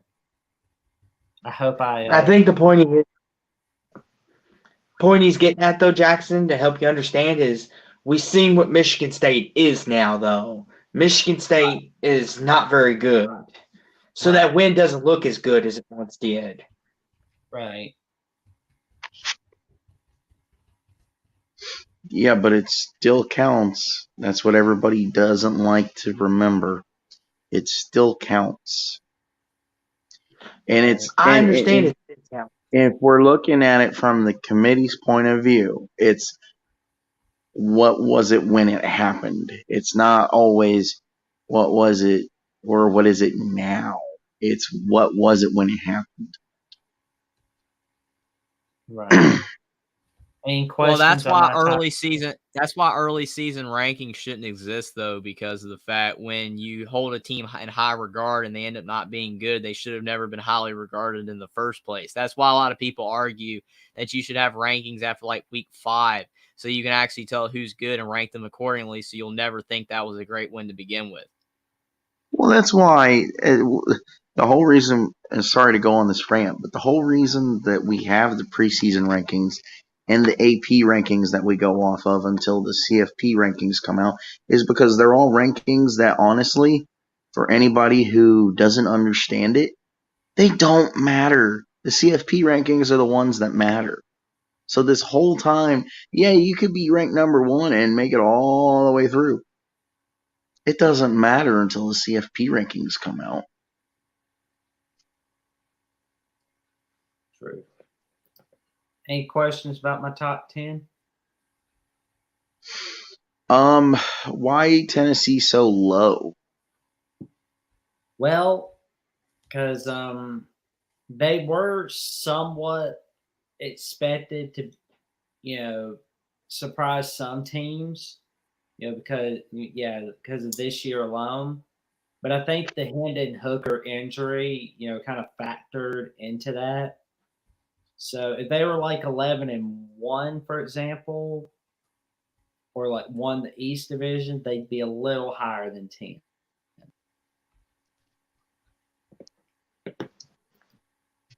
Makes sense. Jeffrey? I mean, I don't really have any quibbles with your top 10. I mean, Illinois, like I said, I didn't have in the top 10 because of the fact that, I mean, I thought they would make a bowl game, and they overperformed a little bit. And Brett Bielema has had great success as a head coach, so it's not too much of a shock. Duke's the only one everyone's talking about. I mean, again, I could have had Duke in the top 10. They're right outside. And arguably with what Will brought up with them being 3-9, I just felt that Syracuse was awful, even though they went 5-7, and it was big for them to break out of it, make a bowl with Dino Babers and everything. And plus, again, if Garrett Schrader did not go down, they could have been 9-3. So I took injuries into account. Duke is solid; they really improved. Mike Elko did a great job, but man, that schedule was awful. And I know Syracuse doesn't play too much either, but just the teams Duke beat were all of the worst teams in the ACC. And plus, Duke was, I know Syracuse had that good season in 2019 with Eric Dungy, but Duke, they were good a few years ago with Daniel Jones, and, they've had some solid seasons lately. So even though they went down, I kind of feel that there was a bit better foundation left by David Cutcliffe for the rise to not be as big either. There were a lot of factors. I mean, of all the teams I didn't have in the top 10, Duke would be the first one I would put in it. So I'll just say that. Right. Cool. So why is UConn in such high regard? I mean, they're literally a 6-7 team, barely qualified for a bowl game. Because of the job that Jim Mora has done. I'm just like super impressed with them. I mean, what a big turnaround! 1-11. You go from a 1-win team to a 6-win team, and I can't think of the last time they've had a 6-win year. So, wow. The great Bob Diaco was the last coach to get them to 6 wins. Yep. That's why. Gotcha. I mean, to your I think it was your point talking about 09 to 11. There was one bowl game in there that they played Oklahoma in the Fiesta Bowl, and Yeah. a lot of people said that they had no business being there. Yeah, that's true.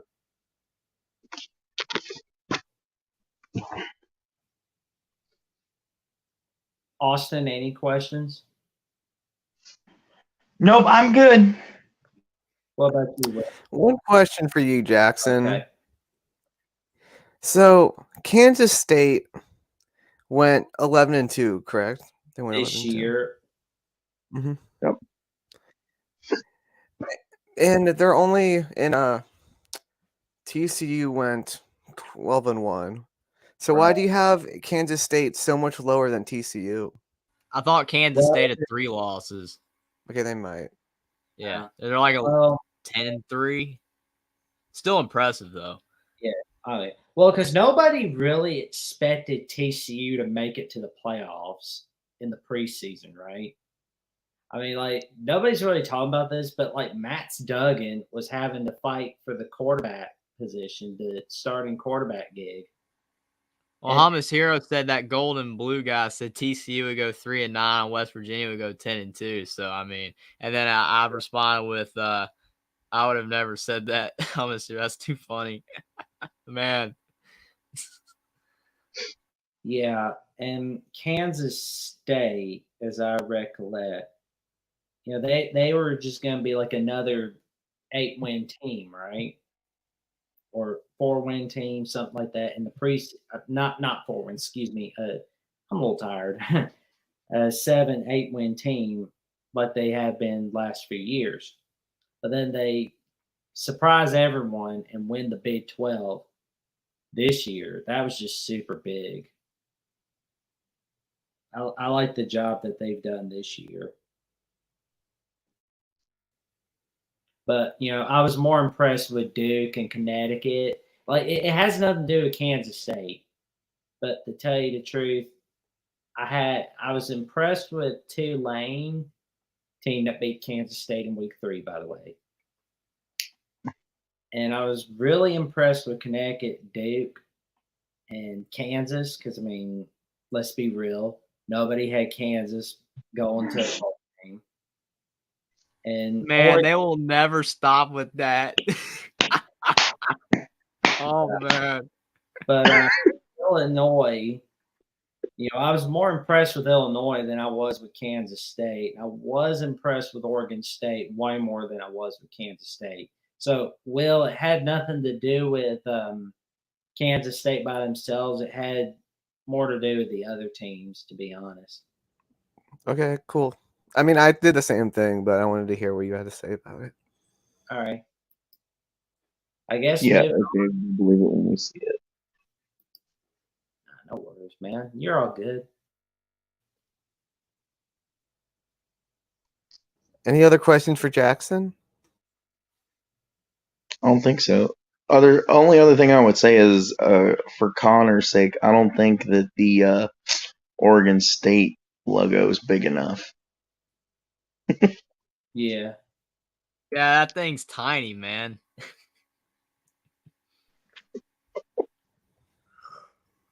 Look how big the Kansas State is compared to the Oregon State one. Yeah.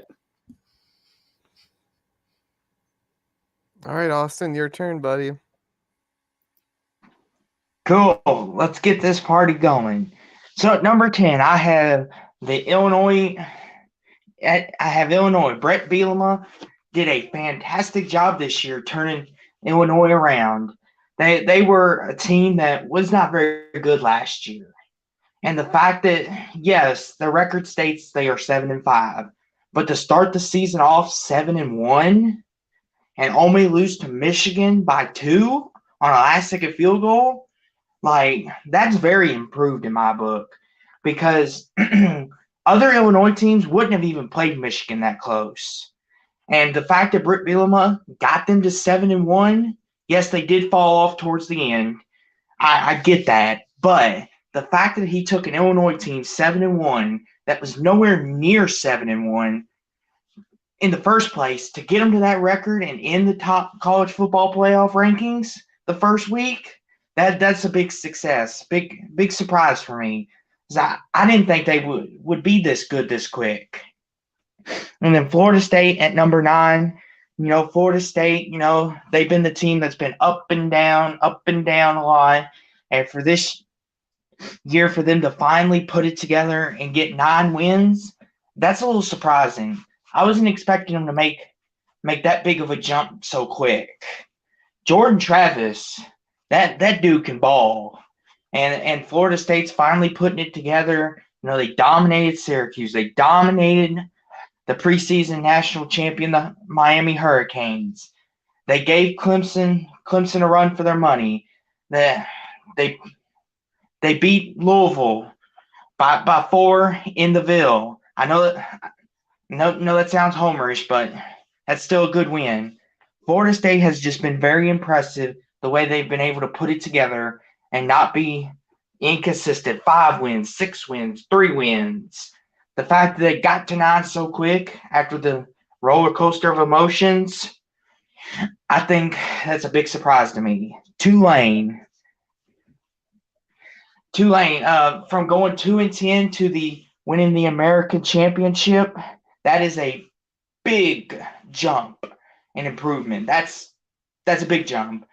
And the reason why I have them so low compared to the other 2 fellows above me is because, that I took injuries into factor, that if maybe Tulane didn't have all those injuries, who knows, they may be better than 2-10. But the fact that they won the American this year was kind of surprising because I had Cincinnati in the preseason winning it. But that's a big jump to win the American and to beat Cincinnati to get there and then beat UCF in the title game. That's a really big surprise to me. Oregon State, a team that gave USC everything they had, and it fell just short at the end. And Oregon State, as the other guys have said, hasn't been very good. But Jonathan Smith has turned them around really, really quick. This year, their first 10-win season in quite a while.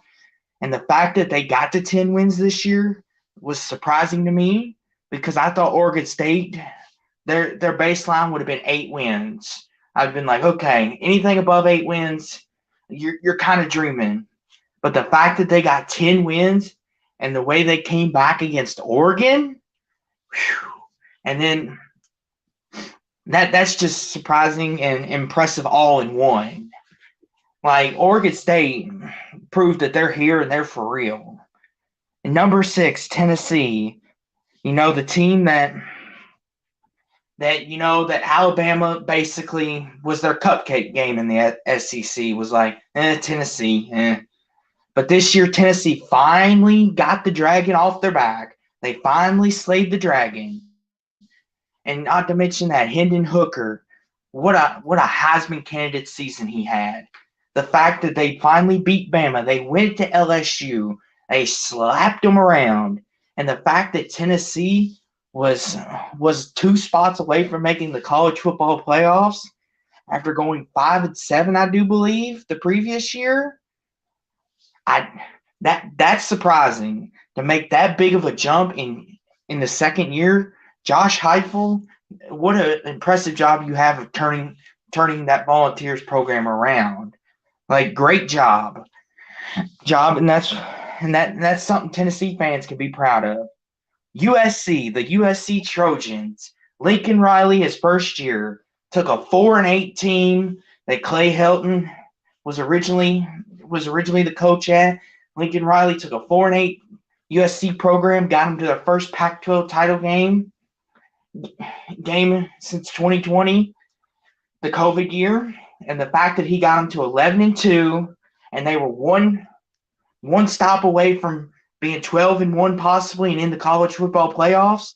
The fact that Lincoln Riley took a 4-8 team to 11 wins in year one, like, come on. How can you not put USC in the top 5 with that?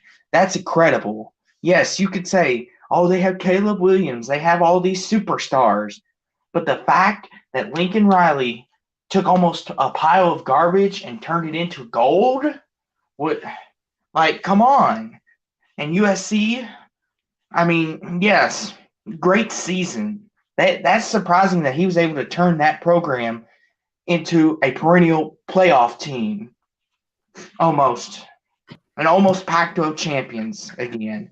North Carolina, they were another one that I believe was 3-9, 4-8 last year. And overall as a baseline, North Carolina has not been very good. They've been kind of the team that you beat up on in the ACC. And Drake May got this team to 9 wins this year. Like, that is really, really surprising for me that they made that big of a leap in year one. And with that defense, and he was still to overcome that, that's really surprising to me. And the fact that North Carolina is playing Oregon for a big-time bowl, that's really impressive that they've jumped this fast. And then Kansas and UConn at 3-2. I know we've done beat this horse to death, but Kansas and UConn are a basketball school. And the fact that they are bowl eligible, both of them, and the fact that they won 6 games is a miracle in its own right. Because if someone were to tell you that these two teams would have 6 wins, you would ask them, are you crazy? Where's your head at? And the fact that 2 basketball schools have 6 wins that don't care about their football programs, and that is a surprising big jump to me, that they're both 6-6 or 6-7 in UConn's case, if you count the bowl loss. That is just beyond amazing. That a basketball school that both were dumpster fires with only 1 win each year's, and they were both able to put it together this year. Jim, that's just amazing in my book that they were able to do that. TCU at number 1 for all the obvious reasons. They were 5-7. No one even expected them to even sniff the playoff conversation. Nobody did. And they're 12-1. And if Max Duggan would have QB sneaked it, they would have had a perfect season going into the playoffs. But they didn't. But the fact that Sonny Dykes took a 5-7 program to 12-1 in 1 year, like, come on. And in the college football playoffs with a chance to win the whole darn thing, like, you can't tell me that that's not been the most surprising and impressive turnaround this year. Are we ready for questions? I guess I can start. North Carolina went 6-7. Yeah, I was going to go on that too. So they weren't that bad. I mean, in the year prior, they were really good. They just kind of dipped a bit last year. But I mean, I can see why they'd be a surprise. I mean, no one thought that Drake May was going to burst onto the scene the way he did. So, I mean, that makes sense. But, I mean, Carolina wasn't that bad last year. USC, again, I understand. I mean, they turned it around. But USC was not a pile of garbage last year. They had a lot of talent, but their coach was not very good. And they fired him early on, and then USC completely collapsed because they fired their coach at the beginning of the season. If Clay Helton had been the coach the whole season, they wouldn't have gone 4-8. They probably would have been like 6-6, 7-5. So USC was not a complete dumpster fire, as everyone likes to point out. So it wasn't this massive turnaround, as everyone's saying. Lincoln Riley brought all these players to USC. If you don't win 9-10 games with that kind of talent, then you're a garbage coach. I mean, it is what it is. And then on everything else, I have no issues with. So, real quick, before anyone else says anything, I hate repeating myself and I hate repeating others, but Jeffrey is spot on. Tim is in the comments right now trying to hype up USC. Honestly, it shouldn't be on this list at all. It shouldn't. You literally plucked one coach and most of his coaching staff and a lot of his roster from one school. You're putting it at another school. Nothing is going to change. He might change the culture so that the whole locker room is in the agreement of the culture, but it does not change what produces on the field at all. It's the same. You bring in a coach who can't win a playoff game. Okay, whatever.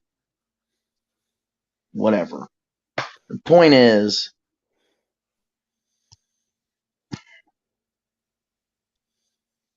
no. The point is, you can't.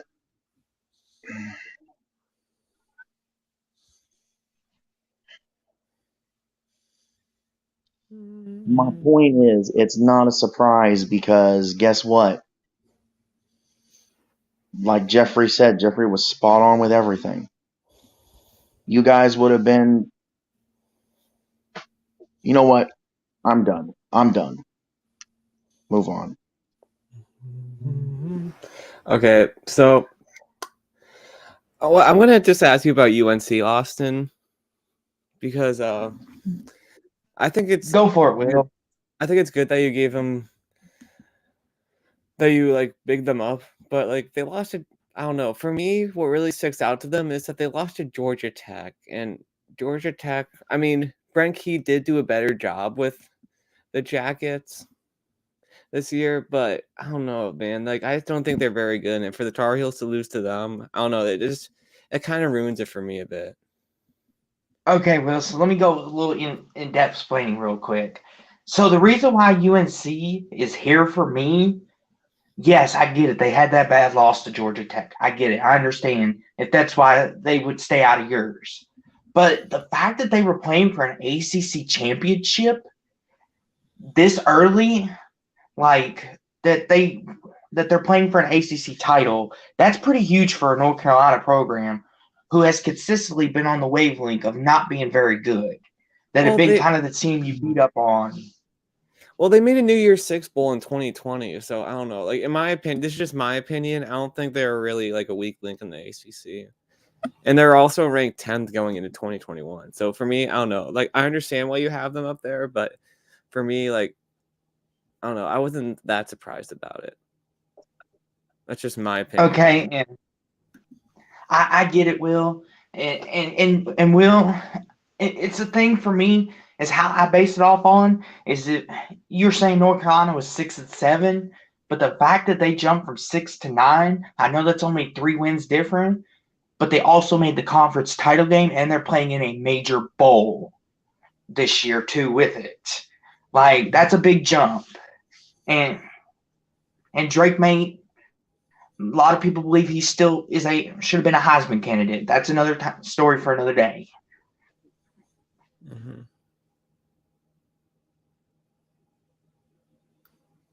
Okay. Any other question, Jackson? Yeah. I just have a question about what made you feel that USC was the top 5, one of the top 5 and most surprising teams, Austin. Okay, so here's why I had USC here. I know the argument's being made that yes, Lincoln Riley, he plucked all this talent from his former team, brought him to USC, and of course they were going to win this many. No, you don't know that because the Pac-12 is loaded. Like, it is. The Pac-12 is loaded. Like, you have Oregon, you have Utah, UCLA was good this year.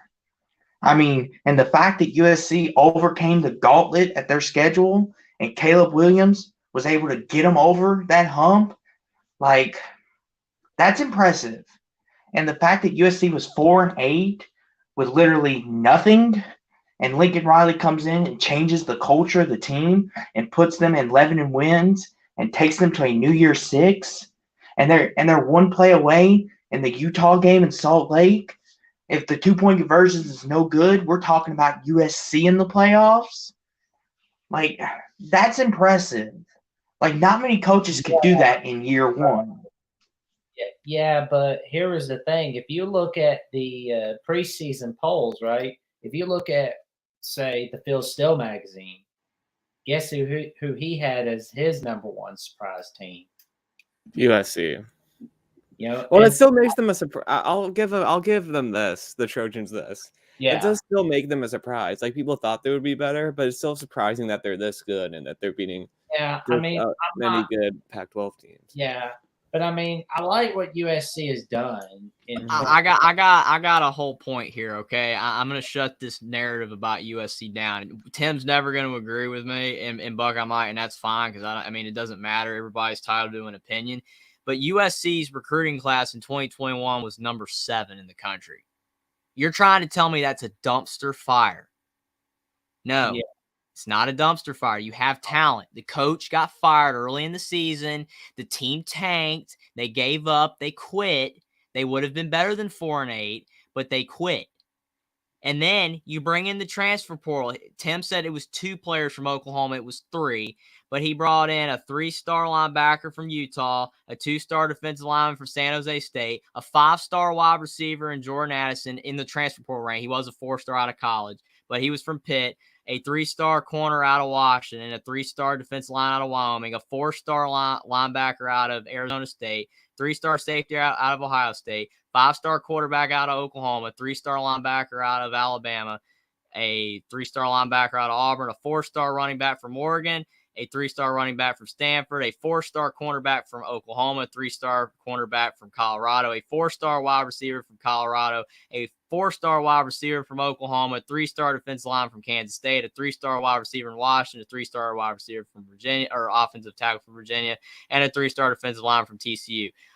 Also in this recruiting class, he had in 2022 a 5-star, 1, 2, 3, 4, 5, 4 stars, and a couple 3 stars. And then the prior classes were all top 10 classes. Not a dumpster fire.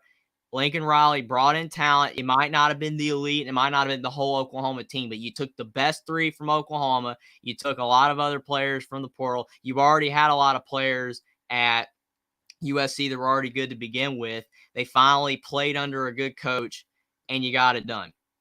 I mean, literally, it's right here. You had talent. You brought in the running back from Oregon. You brought in all these players. It was not as surprising as a lot of people made it out to be. Mark even said in the beginning of the preseason he thought they'd win 9 games. I mean, they went over that, but it still is not the biggest surprise in the world when you have one of the top 8 best rosters. And where do they finish in the AP poll? Below 8. So it's actually a disappointment if you're going off talent rankings. It's not justifiable. I have an argument for this. I have an argument. Hold on. So if you're telling me you give Clay Helton this talent, what is you saw what he did. They were 4-8 for heaven's sakes. Lincoln Riley, who is an offensive mastermind, brought that offense. And yes, you could say what you want about the defense. The defense wasn't very good. Sure. But the offense, look at the steps it took.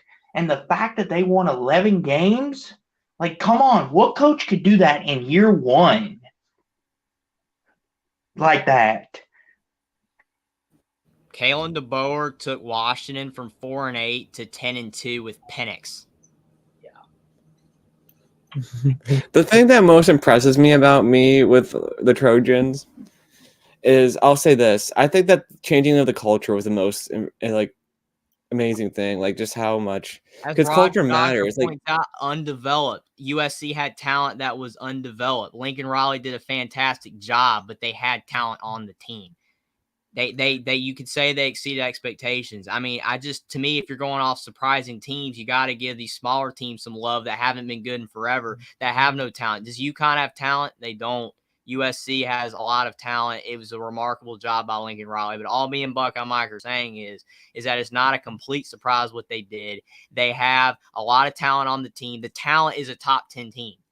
It really, if USC finished 8-4, 9-3, it would have been a disappointment. And you can almost already put them on the disappointing list because they have so much talent. Tim, did UConn go 10-2 or 11-2? What does UConn have on their team? Can you name me a player on their team?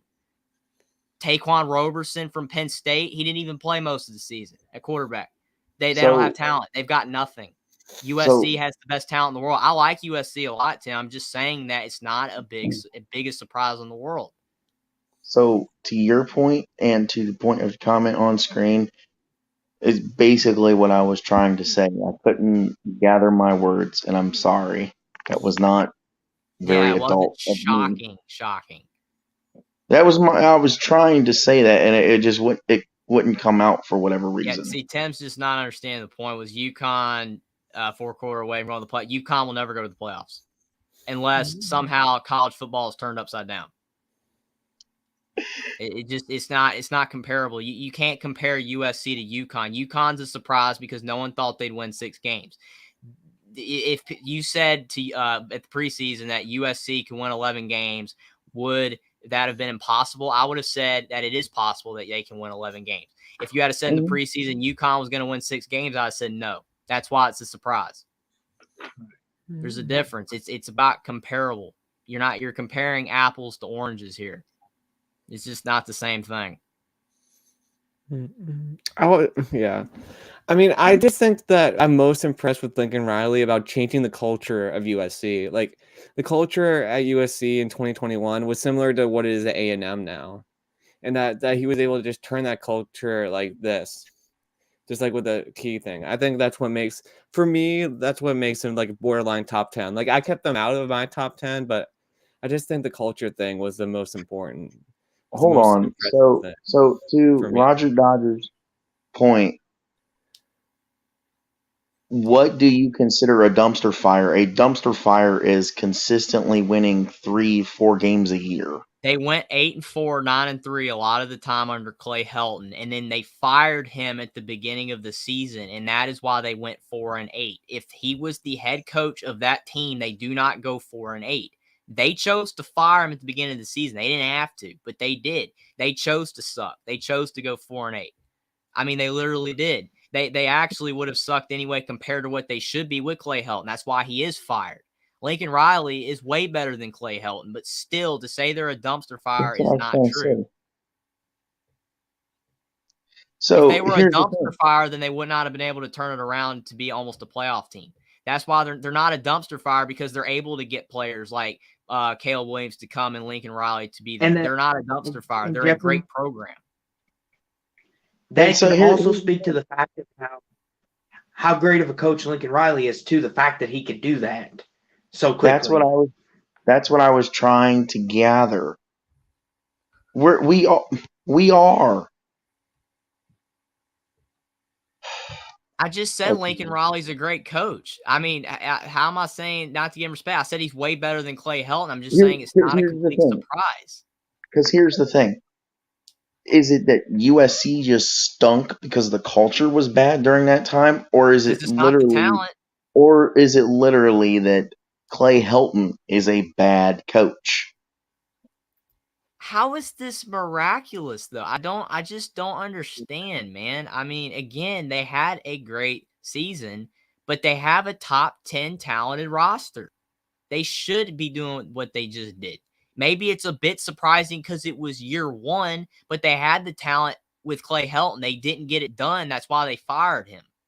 They didn't win enough. That's why they fired him. That's why everybody's going off at Jimbo, because you got the best talent in the country and you literally can't get it together because everyone's having issues in the locker room and they go 5-7. There were some injuries, but I mean, literally USC should be doing what they just did. Lincoln Riley is a great coach, but he does this everywhere he goes. He's a great offensive mind. He can't coach defense, and he was able to bring in a lot of great players. USC already had a lot of great players. It's not the biggest surprise in the world. They overexceeded expectations. I had them in my honorable mentions, very close to being in the top 10, just like Will, but there were other teams that deserved the spotlight that don't ever win anything.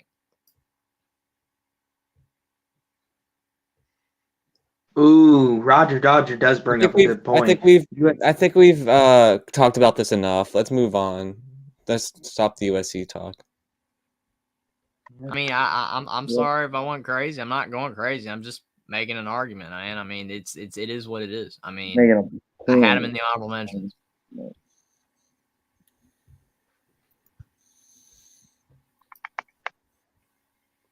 Does anyone else have any questions for me besides I think USC? your list is good. I mean, like I said, I said with Carolina that they're high, but I mean, it's not a bad list. So why is UConn so high for you? Okay, because UConn is a basketball school. And basketball schools normally don't care about their football program as much. But now that they are putting in the effort and UConn won 6 games after being atrocious for so long that's a pretty amazing jump. To go from 1 wins to no wins to 1 win to 6 wins, that's pretty great for a basketball school now becoming a football school, possibly if they want to put money and effort into it.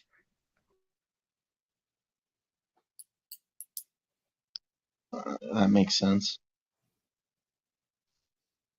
Mm-hmm.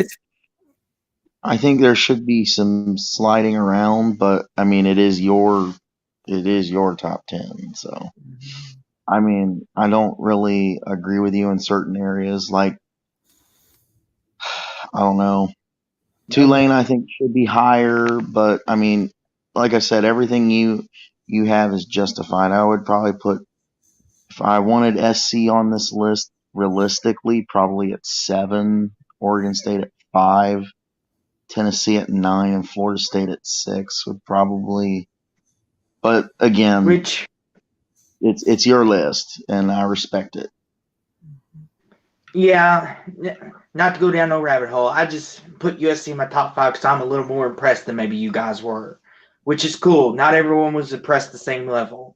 Like Jackson, Jeffrey don't believe much, and maybe you don't, Buck. I'm like, which is cool. This is our list, our opinion, and we respect each other's list. There we go. Mm-hmm. Anybody else got any more questions before we move on to Will? Let's get this show going. Mike, can you go first? Sorry, I'll try to find mine. Oh boy. Okay. Well, I guess I should put this out there. Honorable mention. I'm gonna give it. I didn't have one. I'm gonna give it to USC, and that's all I'm gonna say on that specific thing. Syracuse at 10 did better than last year, so it's a surprise. UConn, they're usually a real dumpster fire.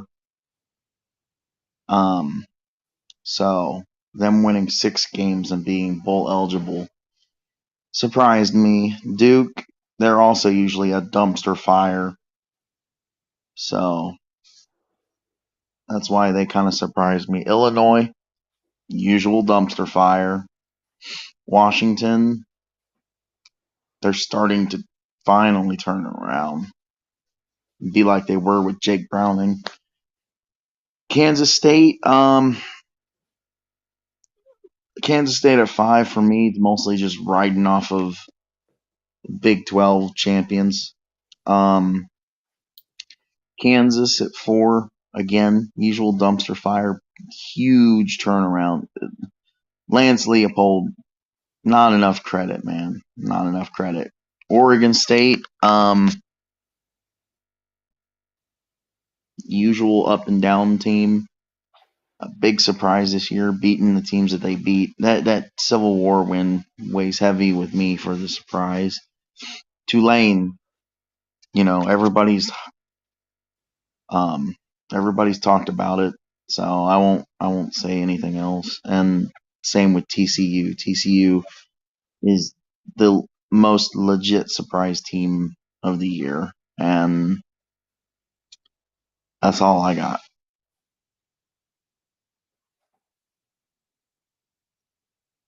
Tennessee wasn't a surprise. Do what? You didn't think Tennessee was a surprise?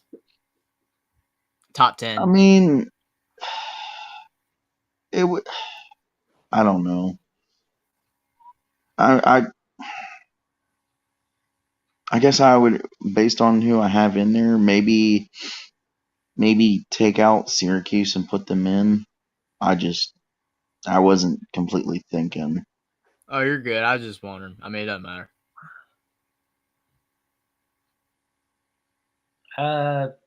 Only question I have about that list is Syracuse. Other than that, good to go, really.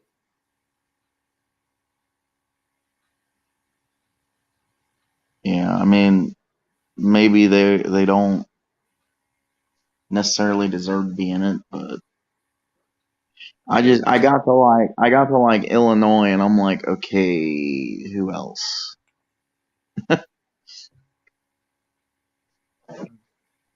Well, to each their own. There you go.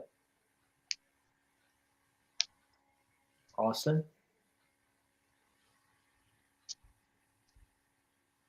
Um, I mostly agree with this list. I think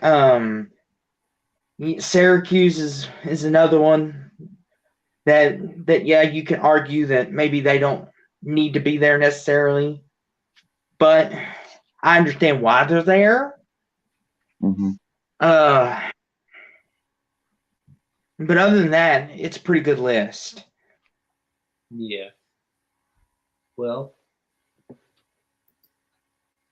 Is there like I know Oregon State was awesome this year, but was there a reason that you had them all the way up at 3? I mean, they were a decent team last year, and they did take that step this year, but for me, it wasn't like that impressive. Well, I mean, to your point, we've seen a lot of their kind of year that they've had before, where it's like really good going into the Civil War, and then they just get mollywopped by Oregon, and they finally were just like, you know what, we're gonna return the favor for once. I mean, they actually had key big wins, and especially Oregon. I mean, I don't know. I guess some of the Jacksons rubbing off on me, and it's just putting Oregon State a little higher than maybe they should be. I mean, altogether, Oregon State belongs in this list. It's just, I guess, a matter of who thinks they should go where.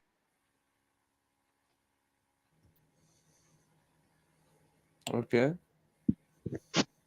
Anything else from Buckeye Mike? Nope, all good. Okay. Where's mine? All right. So number 10. So for number 10, for me, I had Florida State. It was underachievement after underachievement, but this year I didn't think they'd break through as much as they did. Kansas State, I didn't really have them as a contender in the Big 12. I mean, I'm like, maybe they can surprise some people, but man, they surprised people making a New Year's Six bowl. Number 8, Illinois. I expect them to look this good under Bird, especially after that Indiana loss. And I mean, that didn't change my ranking of them, but I'm like, wow, they might go like 4-8. But they did really good this year and kind of choked away the Big Ten West, but still impressive. Number 7, I have Duke. And they went 1-17 their last 2 years before they brought in Mike Elko. And yes, they didn't have any impressive wins per se, but they really impressed me what they did this year. And number 6, Kansas. I mean, you could see that they were building to a bowl game, but not to a bowl game after last year. I'm like, okay, last year they beat Texas. They got over that Big 12 hump. They'll probably beat maybe 2 Big 12 teams this year. But they ended up doing even better and ended up making a bowl game. Number 4 and 5, I have the Huskies of Washington and UConn. So for Washington, I did not think that I think maybe they would make a bowl game this year with Kalen DeBoer, but I didn't think they would go. I believe they went 10-2, right? Or did they go 9-3? I think they went 10-2, and they did have that. And they did have that bad loss to Arizona State, which might have hopped them over Tennessee. And then with UConn, I did not think that I thought maybe they would win like 3 games this year. I thought they would look better. But what Jim Mora Jr. did just really impressed me. Like making a bowl game with UConn, I did not think he'd be able to do that this fast. Number 3, Tennessee.